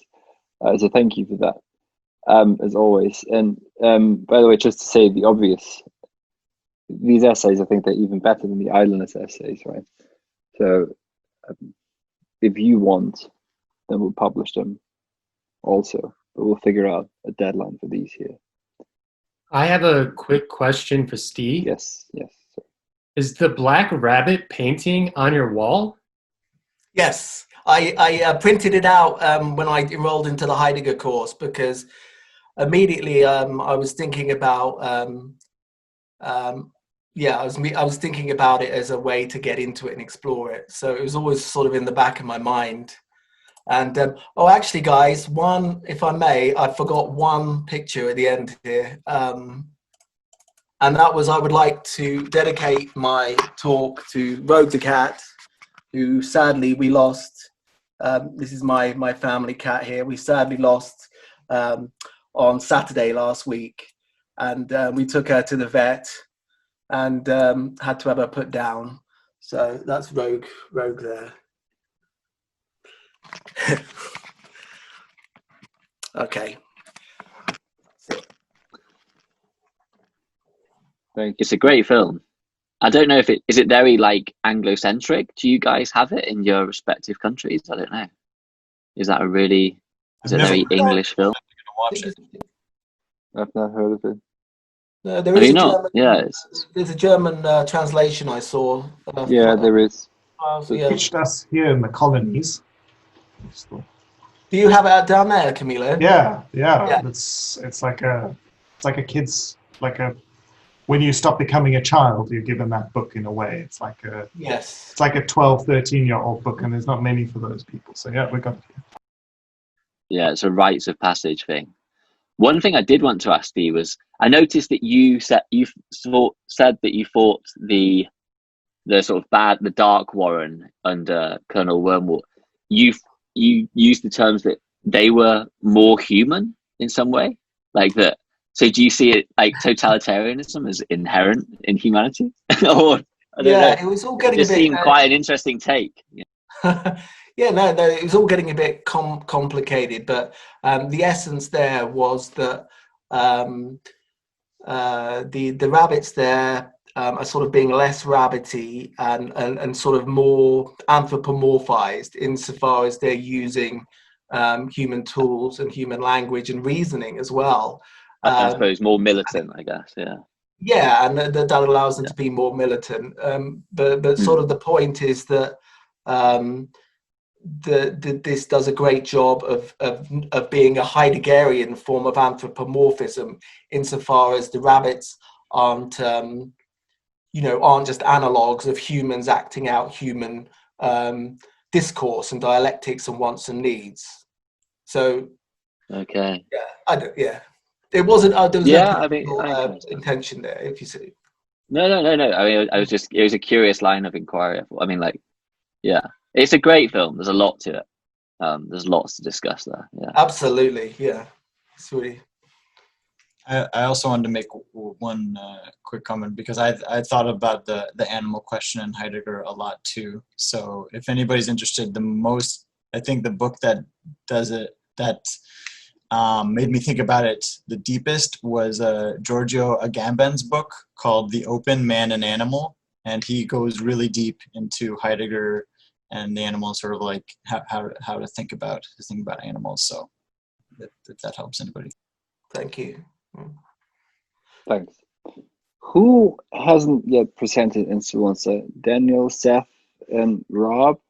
Is that correct? Who wants to go next? If I'm brave enough. Rob, you? I can give it a go. Yeah. God Almighty. Yeah. Okay. Yeah, you'll have to forgive me if it's awful. But yeah, here we go. No chance. Yeah. There's no forgiveness. No chance. No, you'll be burned at the stake. Yeah, cool. Okay, I'll trust you. Good. It's how I'd want it. You now have to face death. So face up to it and give your presentation that there's no forgiveness. Okay, so fine. Go on. This is true. This is a reality. So forgive me, it's a bit sort of it's actual reality TV, but go on now. Yeah, okay. Very scary. So forgive me, it's rather stream of consciousness, and it's pretty much unedited from my first bash. So yeah, but it's short. The pain will be short. So stream of consciousness, my neuroticism gone wild. So didn't do my homework last time. Really wanted to this time. I've realized that something does seem to stop me. Is it laziness? Probably. Lack of confidence? Probably. Nihilism? Probably. Maybe I need the threat of death, the realization of it. I don't know. It's not like I don't have thoughts. I definitely have thoughts. Don't I? I think I have thoughts at least. So let's go with it. A non-player character, that's definitely not a thing to be. A working class hero's definitely not an NPC. But you need to start somewhere, and it seems I already have. It didn't take long. Get me. Writing little words down as if I'm clever. Short little punchy paragraphs. But in some ways, it's easier like this. Not in person. At a quiet desk. Less adrenaline. Less contempt given out. Less hatred to absorb. It's rather pleasant, really. One doesn't need to see the smirks between those who know they know better, because everyone's always told them so. That's not even a scientific category, Rob. Why are you obsessed about this? IQ is just a measure of how good you are at IQ tests. How can we even know? What do you mean by this truth thing you keep talking about, Rob? Why are you so obsessed? What can I say about death? What right do I have? I've never tried it. Have I been tempted to try it? I don't know. Was it sincere? Probably not. Death. The death penalty, suicide, abortion, war, murder, euthanasia. Have I missed anything? Genocide? Or is that part of war? I don't know. 6 or 7 great practical tests of ethical thought. I remember noting these things down as like the great moral questions of all time, of our time, of any time. When will this be? 2014, 2015, when it was slowly dawning on me that the world wasn't quite how I thought it to be. That intangible thing, what is it? Being itself? The German word escapes me, Sein, Dasein. I'll have to rewatch those lectures. I'll have to read that damn book. Will I ever understand? Nah. But is it worth trying to understand? What else is there? Anyway, that intangible thing, always slightly beyond reach, over the horizon. We can't know what this thing is. And maybe that's the point. Escaping me, naive romantic notions. What will complete me? The next exam passed, the next job got, the next woman charmed. I'll find it somewhere soon, within something. In the face of another, in her eyes. I think perhaps that is the closest. No. Too romantic, too saccharine. Looking out to sea, over the hills and far away. King George commands and we obey. In the company of others.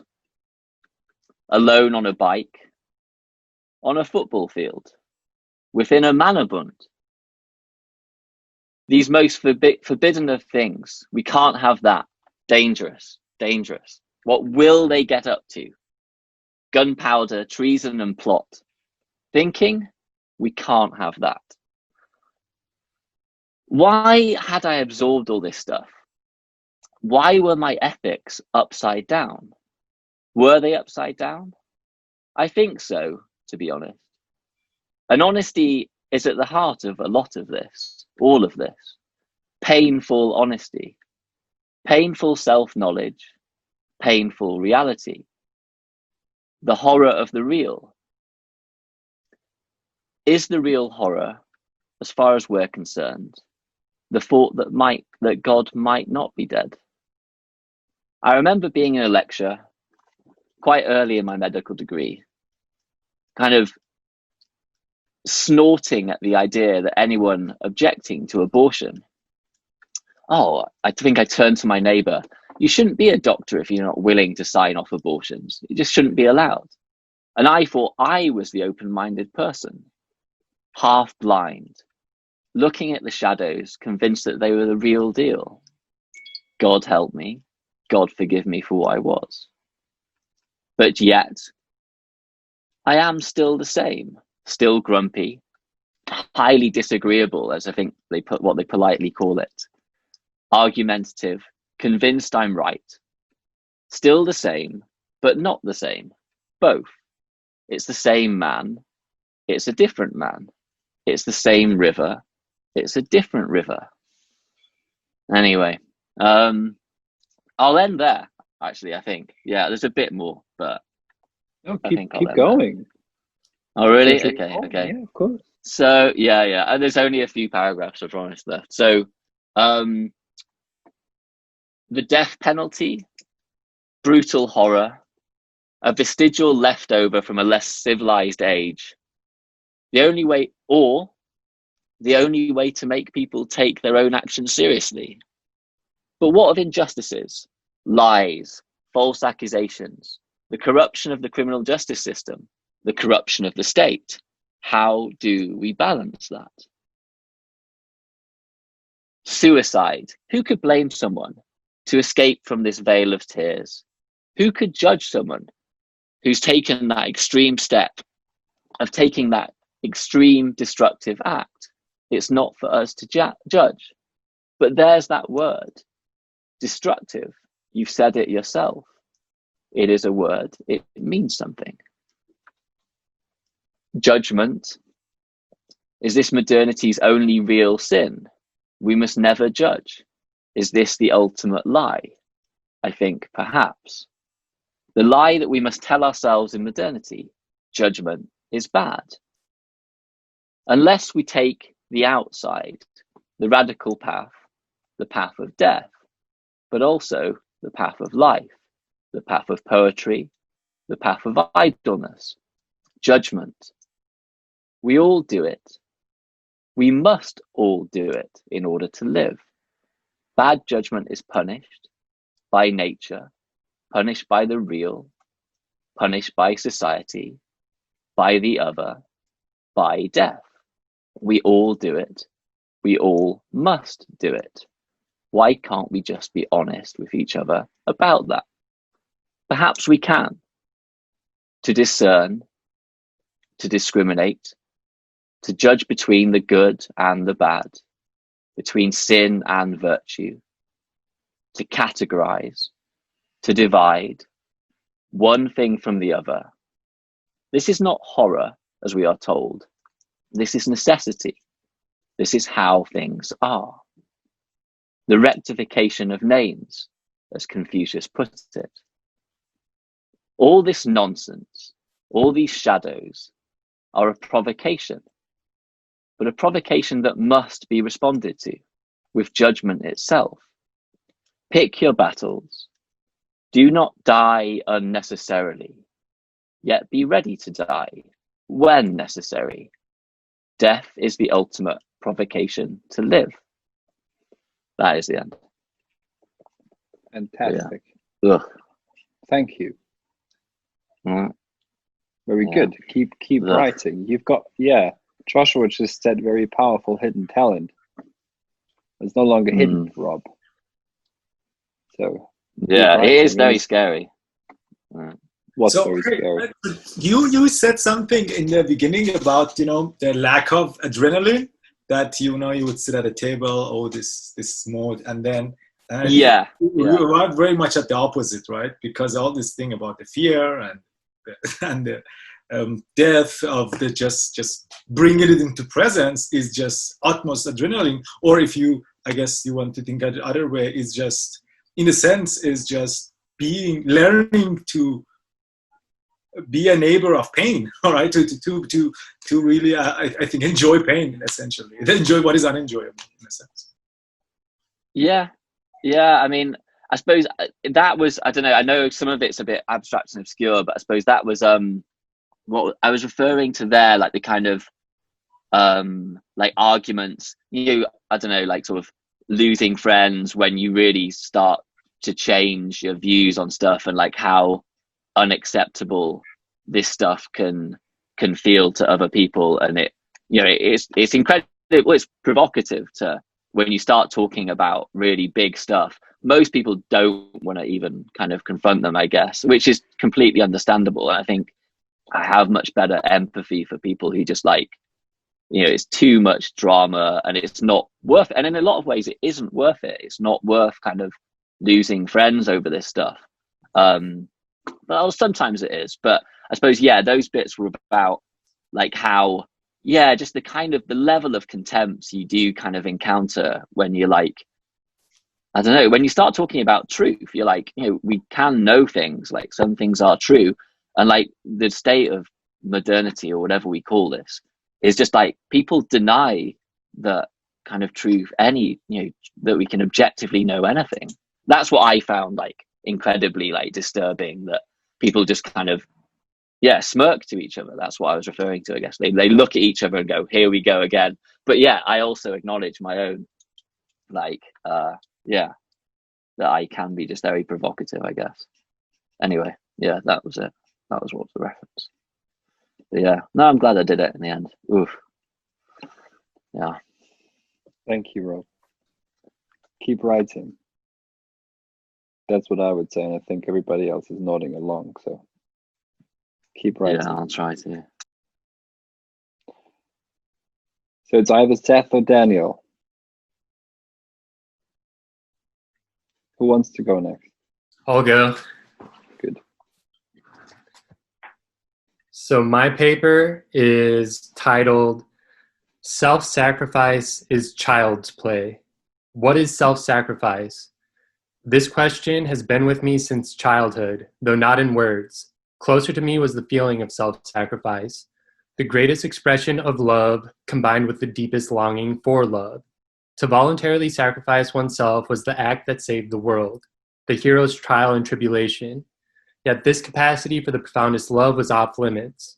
Raised a Lutheran, I learned that Jesus had already consummated that love, having cleansed humanity's sins by becoming Christ on the cross. To pretend to act out the sacrifice again was blasphemy.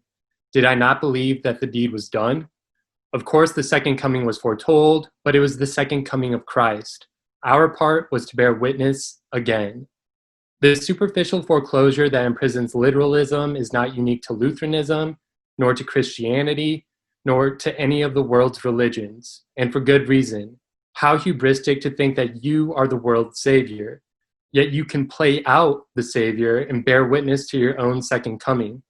We manifest eternal love when we accept our meaningless sin and death while simultaneously sacrificing ourselves for God's sake. Yet despite assurances by sages, saints, and heroes, we balk at throwing ourselves onto the psychic pyre, let alone the physical one, and again for good reason. Why should we commit to self-sacrifice when self-centeredness is self-evident? Isn't self-sacrifice often just veiled self-righteousness? Are those who commit themselves to self-sacrifice just fools justifying their own mistake? And if we do commit, do we lose what we once loved? That only a minority of people play out the Savior reveals the intense ultimate concern required. For as Paul Tillich reminds us, if a concern claims ultimacy, it demands the total surrender of him who accepts this claim. It demands that all other concerns be sacrificed. The degree of doubt that this ultimacy demands buckles even the knees of deities. My God, why have thou forsaken me? Yet can the heaviest load leaven into the lightest joy? It is said that those who command themselves to obey their ultimate concern imitate a child who is never more earnest than when engaged in mindless play. In this kind of serious play that is absorbed in ultimate concern, you are not saving the world because yourself is transformed. This voluntary self-sacrifice in serious play is a dignified idleness that profoundly accepts mortality to see through self, at self, for self. To further explore the hidden depths of self-sacrifice and to ensure that we are on the right track, we will invoke Joseph Pieper's excellent definition of sacrifice. Sacrifice is voluntary, a gift that is offered, and certainly not usefulness, but the very opposite of usefulness. Section 1, what is usefulness and what is its opposite? Usefulness means a means to an end. Something is useful when it allows us to achieve an end that has a predetermined value. But what determines the value? And what happens when the end that the means strives for is itself just another means? If we fail to pay attention, we fall into an infinite loop of meaningless values. This is the sickness of modern secular society, which only sees usefulness in progress for the sake of progress. There's nothing behind or beneath that informs what is sought up ahead. There's no time to stop because there's no ground to stand on. Two examples of this progress for the sake of progress will suffice, though they are merely caricatures of the real subtleties at play. The most obvious example, at least in the United States, is how monolithic public corporations stand as idols for our ideals. These corporate persons are legally obligated to make profits for their shareholders, distributing dividends like golden tickets from their Wonka factories, places where nobody ever goes in and nobody ever comes out. Personhood is impossible when people are counted as capital and when seconds are measured in penny stocks. If time is money, as the ethos would have it, then being must be warped like taffy to fit over the self-fulfilling prophecy of profit margins. Economic progress for the sake of economic progress puts being on the clock to work around the clock to meet demands without ever discharging its debts. A reflexive response is to knock down the corporate shibboleths and fight for social justice. While social progressives zealously work at deconstructing capitalist structures, they fail to notice their blind acceptance of the same frame. What they find useful is to deny usefulness. In this ideology, nothing has intrinsic value, the curve must be flattened, and everyone must conform to the uniformity of equity. Instead of stretching value, they intersectionally slice it into infinitesimal pieces of valuelessness to ensure that nobody is ever oppressed. This incessant slicing, however, results in individuals who are absurdly confronted with the fact that they, because of their diverse identities, have somehow managed to oppress themselves. We have fallen into another infinite loop, but this time the loop of social progress for the sake of social progress consists of an endless indebtedness for the bottomless sins of birth. Again, these examples are woefully inadequate caricatures of social critiques.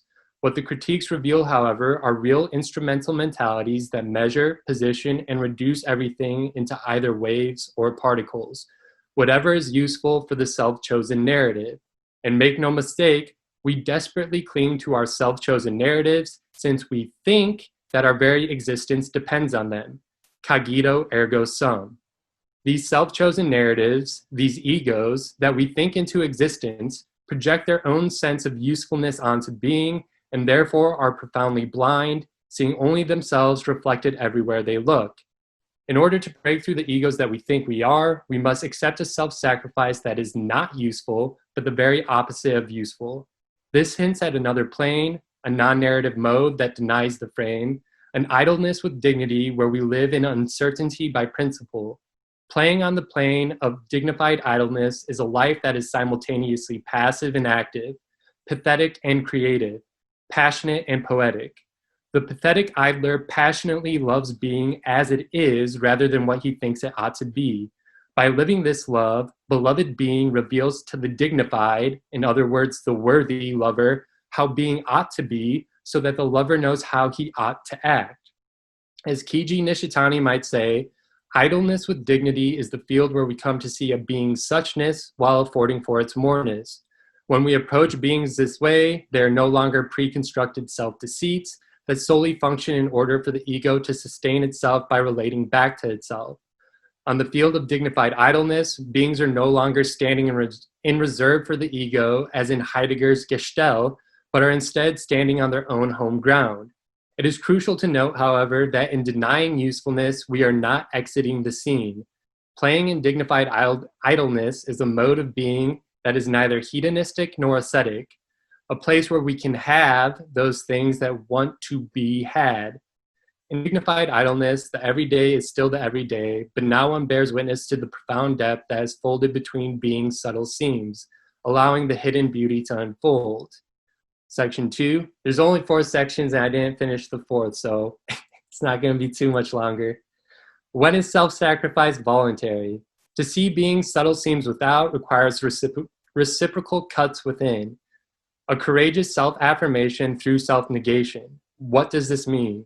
My good friend Daniel Zaruba explained that, quote, courage should not be confused with more willing, but should be understood as a willing of non-willing or knowing of non-knowing.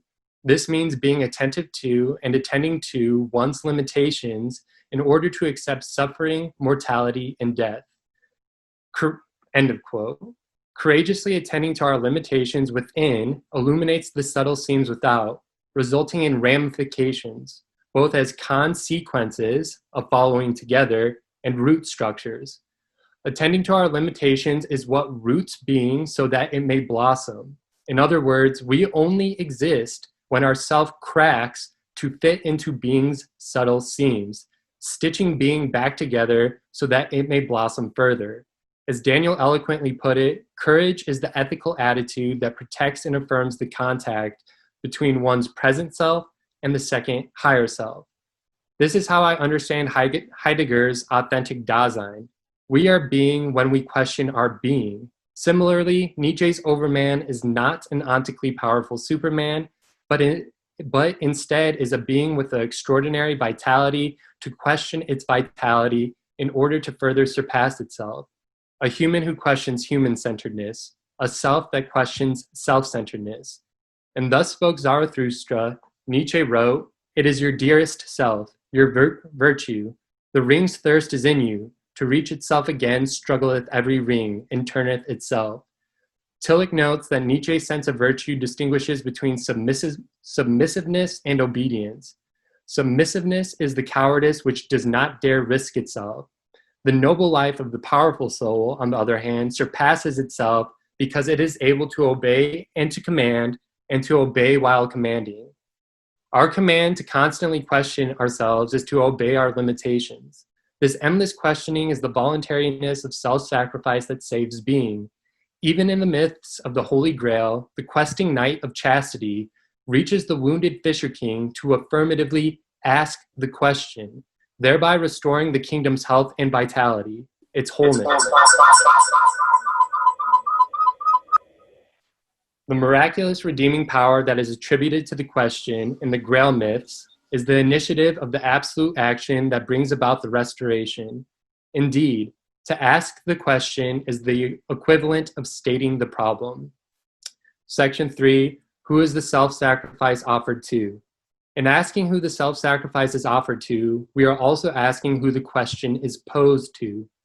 Earlier, I invoked being, but being may be too ambiguous here. To really dive down to the crux of the problem, we should instead ask, who is the question not posed to? Since we pose the question, presumably we are in no position to answer. Therein lies the key. By asking the question, we state the problem. In other words, by asking the question, we are admitting to some unknown other. Indeed, the very act of self-sacrifice is the playing out of the other that the sacrifice is offered to. In this way, self becomes other, within becomes without. If this intimate interchange were not possible, the questing knight can never resurrect the dead kingdom, and conversely, the kingdom's resurrection would not provide the knight a new life within the kingdom.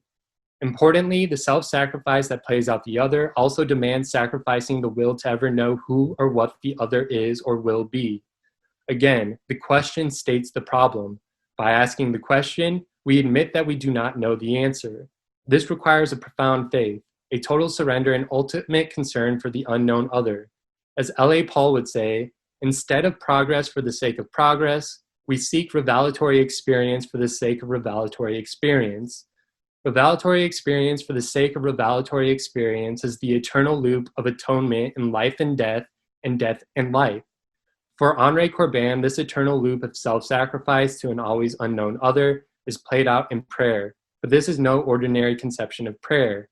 Prayer for Corbin is not a request for something, it is the expression of a mode of being, a means of existing and of causing to exist, that is, means of causing the God who reveals himself to appear, of seeing him, not to be sure in his essence, but in the form which precisely he reveals by revealing himself by into that form. This form, though revealing him, also conceals him because he always transcends it. The form hides him, and yet without the form, he would be unable to disclose himself. Carl Jung personified this mode of prayer in the second half of his life. In his autobiography, Jung recounts an impasse he encountered after parting ways with Freud that nearly broke him. He referred to this period as his confrontation with the unconscious. According to Jung, although he had previous encounters with the unconscious, his new experiences were so disorienting that he lived as if under constant inner pressure.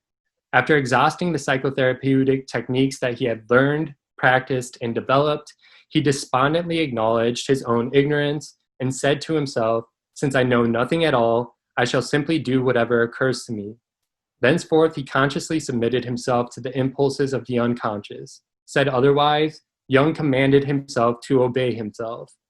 For Jung, the first thing that came to the surface was a childhood memory of playing passionately with building blocks, using stones, mud, and bottles that he gathered from the ground. He reluctantly let the strongly charged memories carry him, and so he again started building small stone structures, though this time as a middle-aged man who had already gained renown as Freud's protege. Jung later wrote that, "This moment was a turning point in my fate, but I gave in only after endless resistances and with a sense of resignation, for it was a painfully humiliating experience to realize that there was nothing to be done except play childish games." Jung continued with the practice despite its absurdity, realizing with inner certainty that he was on the way to discovering his own myth. A decade later, Jung scaled the practice, erecting a habitable tower in the hinterlands that he made into a permanent home, saying, "I had to make a confession of faith in stone. That was the beginning of the tower, the house I built for myself at Bollingen." Jung would later call this performative confession of faith active imagination, a term he shared with Corbin and the Persian Sufis. Jung literally acted out the questing knight, building his own kingdom of faith in stone, all the while knowing that he did not know what he was doing. Similarly, Nishitani would say that faith marks the point at which the self is really and truly a solitary self. This faith is not simply a thing of the self, but takes on the shape of a reality. Like L.A. Paul's revelatory experience for the sake of revelatory experience, Nishitani would say that faith is the realization that self is non-self and therefore is self. Restated in the words of this essay, faith is the realization that the real self is that which sacrifices itself. Self-sacrifice is prayer, is active imagination, is serious play, is dignified idleness. These seemingly childlike modes of being sense that which makes no sense, make visible the invisible. This is no contradiction in terms. As Hume keenly observed, what we find necessary in causality is often just regularity. Event 1 normally precedes event 2 in time and space, so we say that event 1 caused event 2. But for Hume, the infinitesimal glue that connects the events is invisible. In no one instance can I go any farther, nor is it possible for me to discover any third relation betwixt these objects. Regularity may suffice to explain objective causation, but it cannot explain novel creation. The poetry of self-sacrifice can. And just to quickly wrap up, for the portion I did write, why is self-sacrifice a gift? What greater gift can I give than myself? What greater poetry is there than the person who forsakes himself fully to the world, to being, to some unknown beloved? Emerson said that every word was once a poem. Every new relation is a new word. Our self-sacrifice realizes ourselves as a new word, just as Christ was the word. In this way, we realize poetic creation. We become a theophany. Self-sacrifice demands that we no longer relate to being through our egos. As we discussed, such self-relation is illusory because beings are forced into standing reserve so that the ego may sustain itself by relating back to itself. Rather, when we sacrifice, we allow being to relate to being through us by sacrificing ourselves. In this act, we realize a new relation that connects being back to being, which engenders its blossoming. Death as non-relationality results in the ultimate relationality. By sacrificing ourselves in the dignified idleness of serious play, we become the third relation betwixt objects. I do not mean that we become the ontic relation between the objects. Instead, we realize the relation both within and without. We make the unconscious conscious. And then the way I was going to end is just listing off examples in science, mathematics, philosophy, and religion. Einstein realized the theory of relativity by imagining himself on a beam of light. Kekule discovered the benzene ring by daydreaming about the snake that eats its own tail, which is Nietzsche's ring of virtue that turneth itself. You have Ramanujan, one of the most famous mathematicians of the 20th century, seeing mathematical equations written in blood. We have Descartes, who ushered in modernity by realizing the res cogitans and res extensa during the dreams he had while literally self-enclosed in a cockle stove, warming himself from the cold of the outside world. And I guess the way I'm trying to finish it up is there's a picture that they recovered from Da Vinci where Christ is holding an orb, like a mystic orb, like a psychic orb, a psychic's orb. And they point out how it doesn't refract or bend the light at all. And of course, Da Vinci wasn't dumb. So I think this shows what this self-sacrifice, what it is, what death as non-relationality means is it provides a lens for being to see itself that's not distorted at all. It allows the God to be the I am that I am. And I don't think it's a coincidence that you have Spinoza writing the ethics as he's grinding out lenses throughout his life. So that's where I want to end off. And once I finish it, I'm going to tie in some cute line at the very end about how this poetry, how this lens that doesn't distort the light really is the child at play in the universe, what the divine essence really seems to be. So. Oh, thank you. That's going to be a massive paper at the end, maybe even a book. So keep going. Daniel, you've got the honor to take this to its death. Yeah, that's really an honor. I Ja. did not. Ja. German, genau, ja.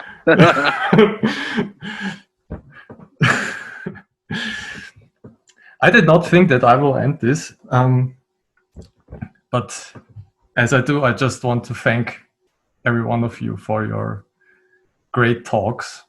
I think my talk will also connect with Seth's in some ways, but I will just start. At the beginning of my talk, I want to ask you what death means to you. How do you perceive it? How does it present itself or manifest to you?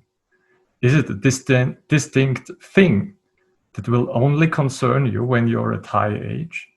Or do you see death rather as a problem we should try to get rid of, as something we should try to overcome through science, medicine, and technology?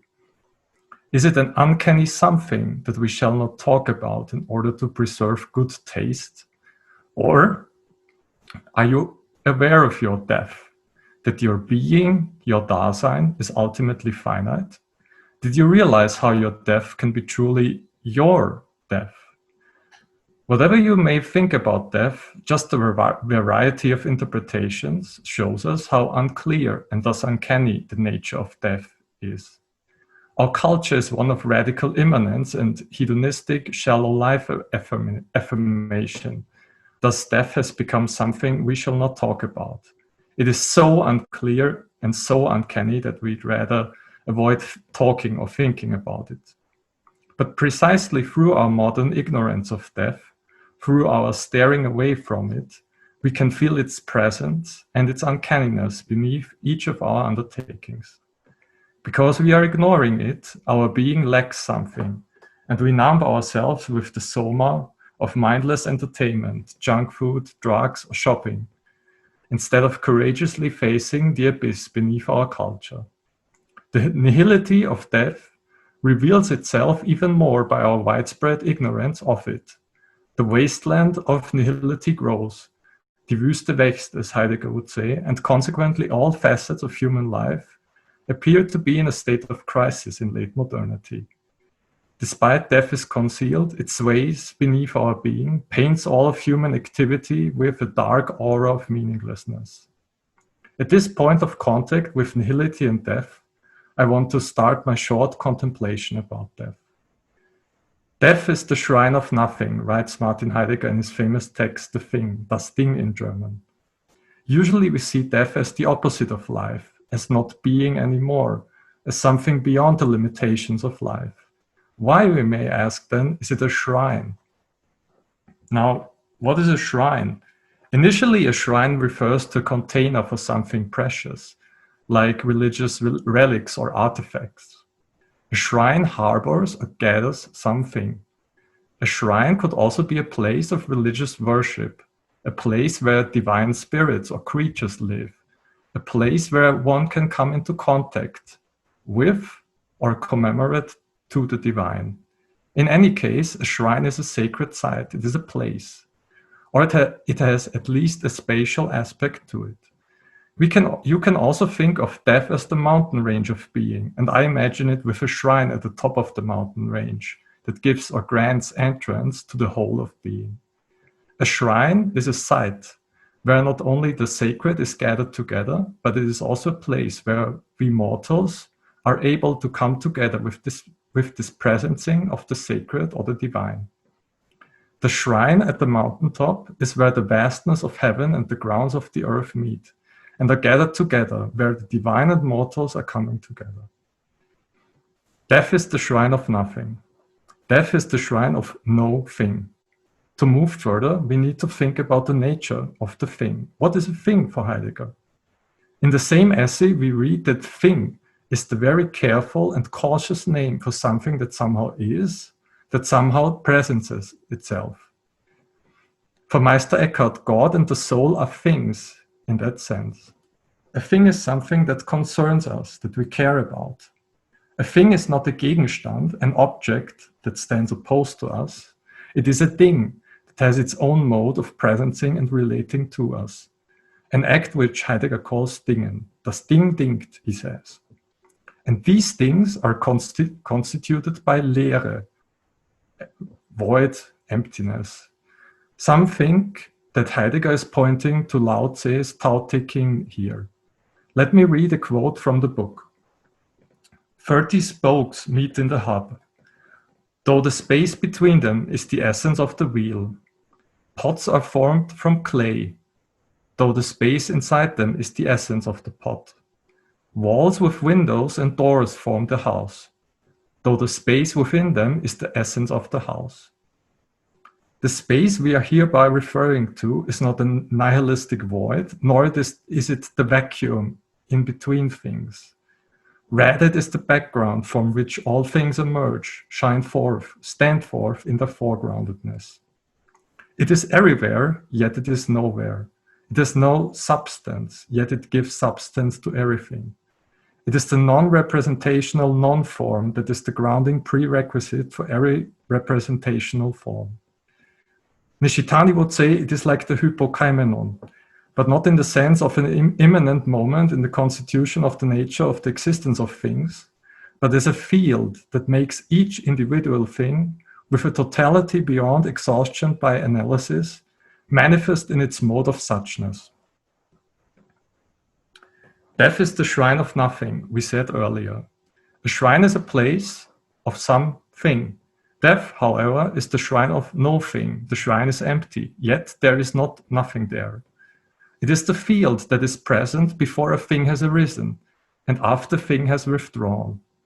It is the sheltering side of the nothing, and let me now quote directly from Heidegger, that is, of that which in every respect is never something that merely exists, but which nevertheless presences, even as the mystery of being itself. As the shrine of nothing, death harbors within itself the presencing of being. As the shrine of nothing, death is the shelter of being. What does this mean existentially, however? We remember how we said that the great nihilistic void lurks beneath our culture. We do not see death as the shelter of being, but rather as the absolutely terrifying nothing we need to encounter sometime in our life. Yet, because it is a sight, we have access to it and can make death our death. As soon as we are in life, we are in death too. Yet we do not feel as we have access to death. Usually we approach death as we put death before us as a representation. Wir stellen uns den Tod als Vorstellung vor, something that will be before us sometime in the future. It is merely a cognitive looking out of our fortified ego shell, a one-directional act of representation. Death herein appears like a wall we are attached to. It becomes enframed. But because death is not a representational image, but a sight, our way of enframing death prevents us from accessing it. Here we need the help of the poets, who recognized how we can access death as the other side, as Rilke thought. Death is an imaginal place within the poem of the world, a site of genuine scoria that encompasses one's whole being. The imaginal shall be understood not as the ability to make up images and representations within one's mind, but a dynamic coming together of the sensus communis, the totality of all senses of the body, and our capacity for abstract, speculative, intellectual thought on one side, with the worlding world with its constant and simultaneous clearing and concealing on the other hand. It is not a one-directional looking at the world from our head, but a bidirectional coming together of being itself. The imaginal is the weird intermediary zone between us and the world, where things, in the sense we said earlier, are eventuating, falling like leaves into language. We think of the Japanese word for language, kotoba. And those leaves can then be picked up by the poets. This realm is truly ungrounded, inexhaustible, thus it is sacred and shrine-like. Death has to be part of the imaginal realm because it encompasses our whole being. It poses a question mark to our spirit, our body, everyone we love, everything we care about, everything we do, hope, fear, yearn for. For poets, who are true mortals in my opinion, death can be an inexhaustible source of inspiration, possibility, and creativity. Death calls them and their being into question and pushes them towards creative sacrifices. For us moderns, who are deeply nihilistic, death, however, is just a problem. It is something we run away from and try to escape by transhumanistic delusions. Death is the little shrine, the imaginal site we can visit if we want to have a relationship to being and be part of the worlding of the world again. Only when we become mortals again, we can see how emptiness is constitutive of anything that rises out of the mirror play of the fourfold. For me, mortality means exactly that, knowing that we need to come back to the background of all things. All things have this primordial negativity behind them, and there's nothing wrong with that. Zen Buddhists often compare dying with the return of a dewdrop into the ocean. We can see, however, the danger if we do not let things go back to this background. They become enframed by the Gestell. They are fixed within their positivity, the continual standing as foregrounded, as Bestand. We can also see here why death or withdrawal is the enemy of the Gestell, as the Gestell wants to keep all things as standing reserve in the foreground, without allowing them to go back into the primordial ocean. Death becomes my death if I manage this conversion from doubt about nihility to a point where I can fully embrace it. Talking about this conversion intellectually, however, seems a little bit pretentious. This doubt is so strong that it can make God doubt his own existence, as Jesus screamed at the cross why God has left him. Even God becomes an atheist under the cross of the world. Buddhism too talks about the sea of suffering that surrounds us, and how we need to die before we die in order to achieve this radical conversion, this conversion towards the root of everything. Existentially, embracing death means to dive into nihility, to embrace the suffering on the cross, to confront it courageously instead of trying to run away into the positivistic nightmare of Gestell. By embracing death, we realize our second, higher, deeper self, our non-ego that is beckoning us from the future in a normative fashion. Here I would like to end my talk, and I hope that I was able to shed a light into the utter darkness of nihility that is growing underneath our culture.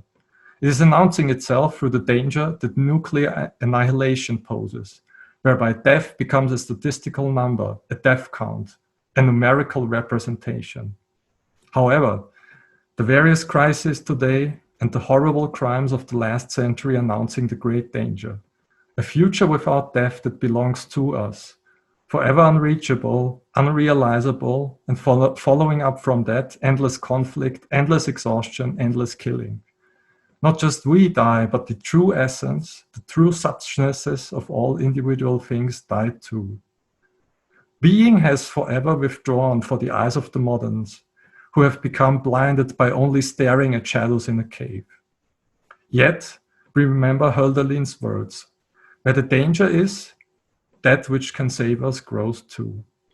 To illustrate the saving grace, let me read a poem by Sadako Kurihara, a female poet and peace activist that survived the bombing of Hiroshima.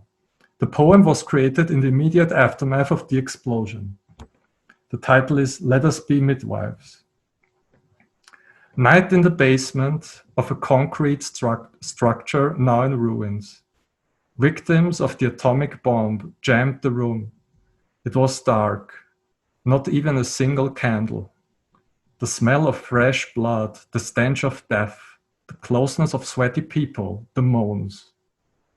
From out of all that, lo and behold, a voice. The baby's coming. In that hellish basement, at that very moment, a young woman had gone into labor. In the dark, without a single match, what to do?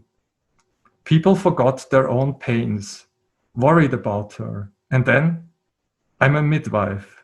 I will help with the birth.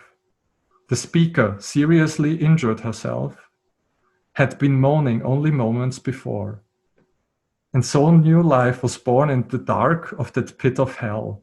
And so the midwife died before dawn, still bathed in blood. Let us be midwives. Let us be midwives, even if we lay down our own lives to do so. That is my call in the midst of the growing wasteland, that we accept death as a sacrifice in order to make it our death. And by the virtue of having truly accepted and realized our death, we can bring forth new life. We can be the living and embodied light that shines forth in the dark desert. We can become the midwives of being, the poetic forthbringers and guardians of being. Thank you for your attention. Thank you, Daniel. A very good way to bring this to completion. Any final thoughts for anyone? I just want to say something, Daniel. This poetry that you read is a very, I would say, interesting and very moving. And it reminded me of Sloterdijk's article on domestication of being, where he engages with Heidegger. And he begins actually with extreme situations and how the really Heideggerian project involves in revival of the sense of aporia, the source of, sort of philosophy and thought that is pretty much lost in scholasticism.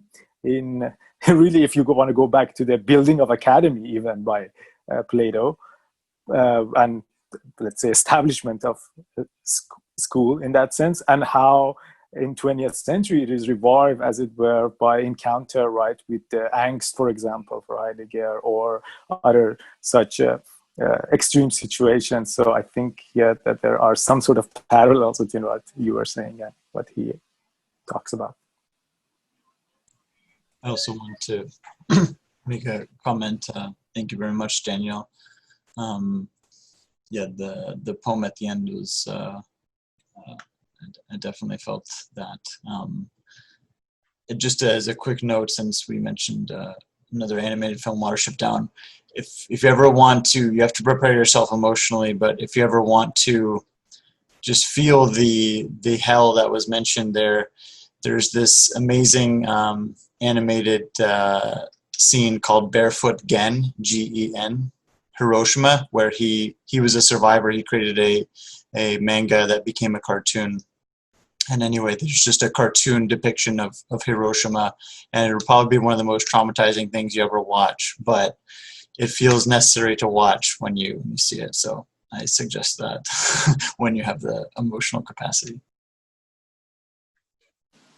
They took our school in Iran in cinema to watch that because they wanted to raise anti-American feeling in the kids.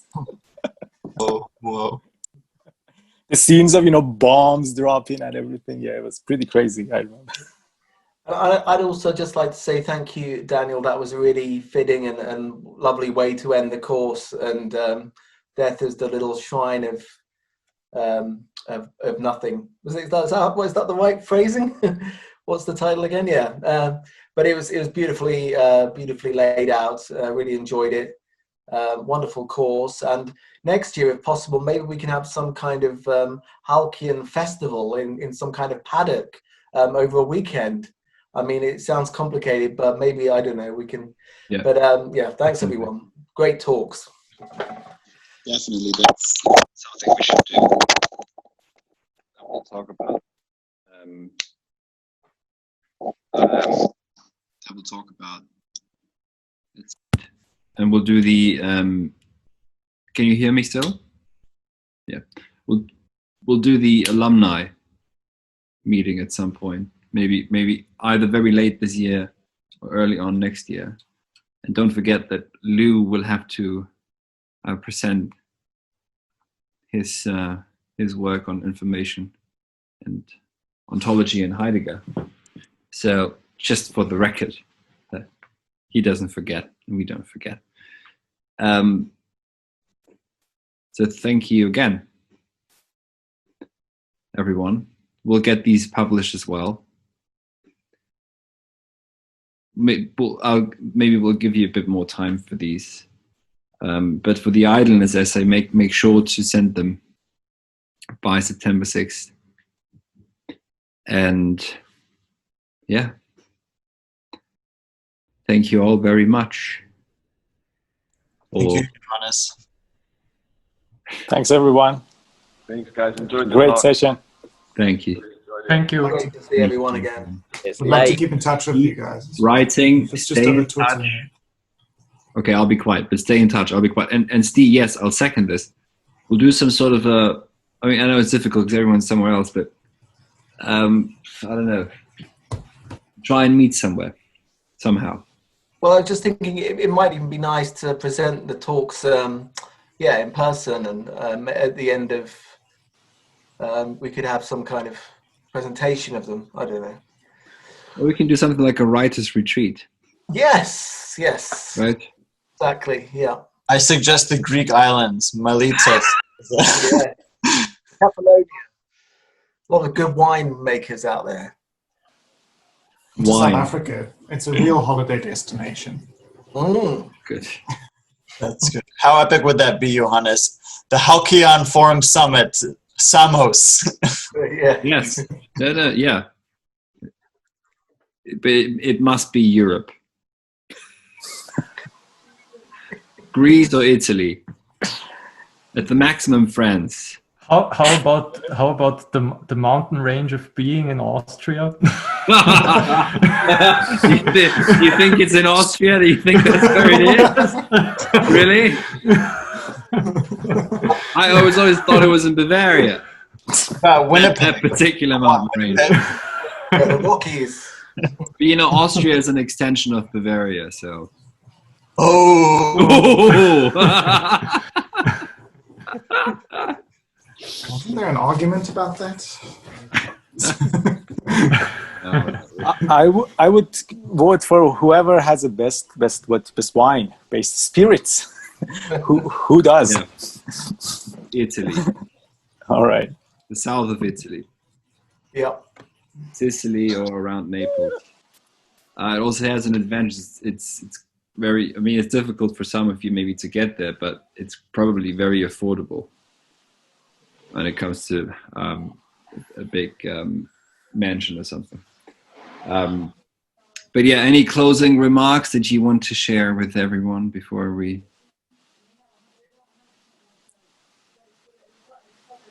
No? Just saying thank you. That was great. Yeah, thank you as so well. much, everyone. I gotta go too, as Rob just said. So thanks all. Thank you, gentlemen. Fantastic. Yeah. Nice all. Thanks. Bye. Thank you. Goodbye. Cheers. Thanks, Johannes. Cheers, you guys. Thanks, boys. Bye bye. Bye.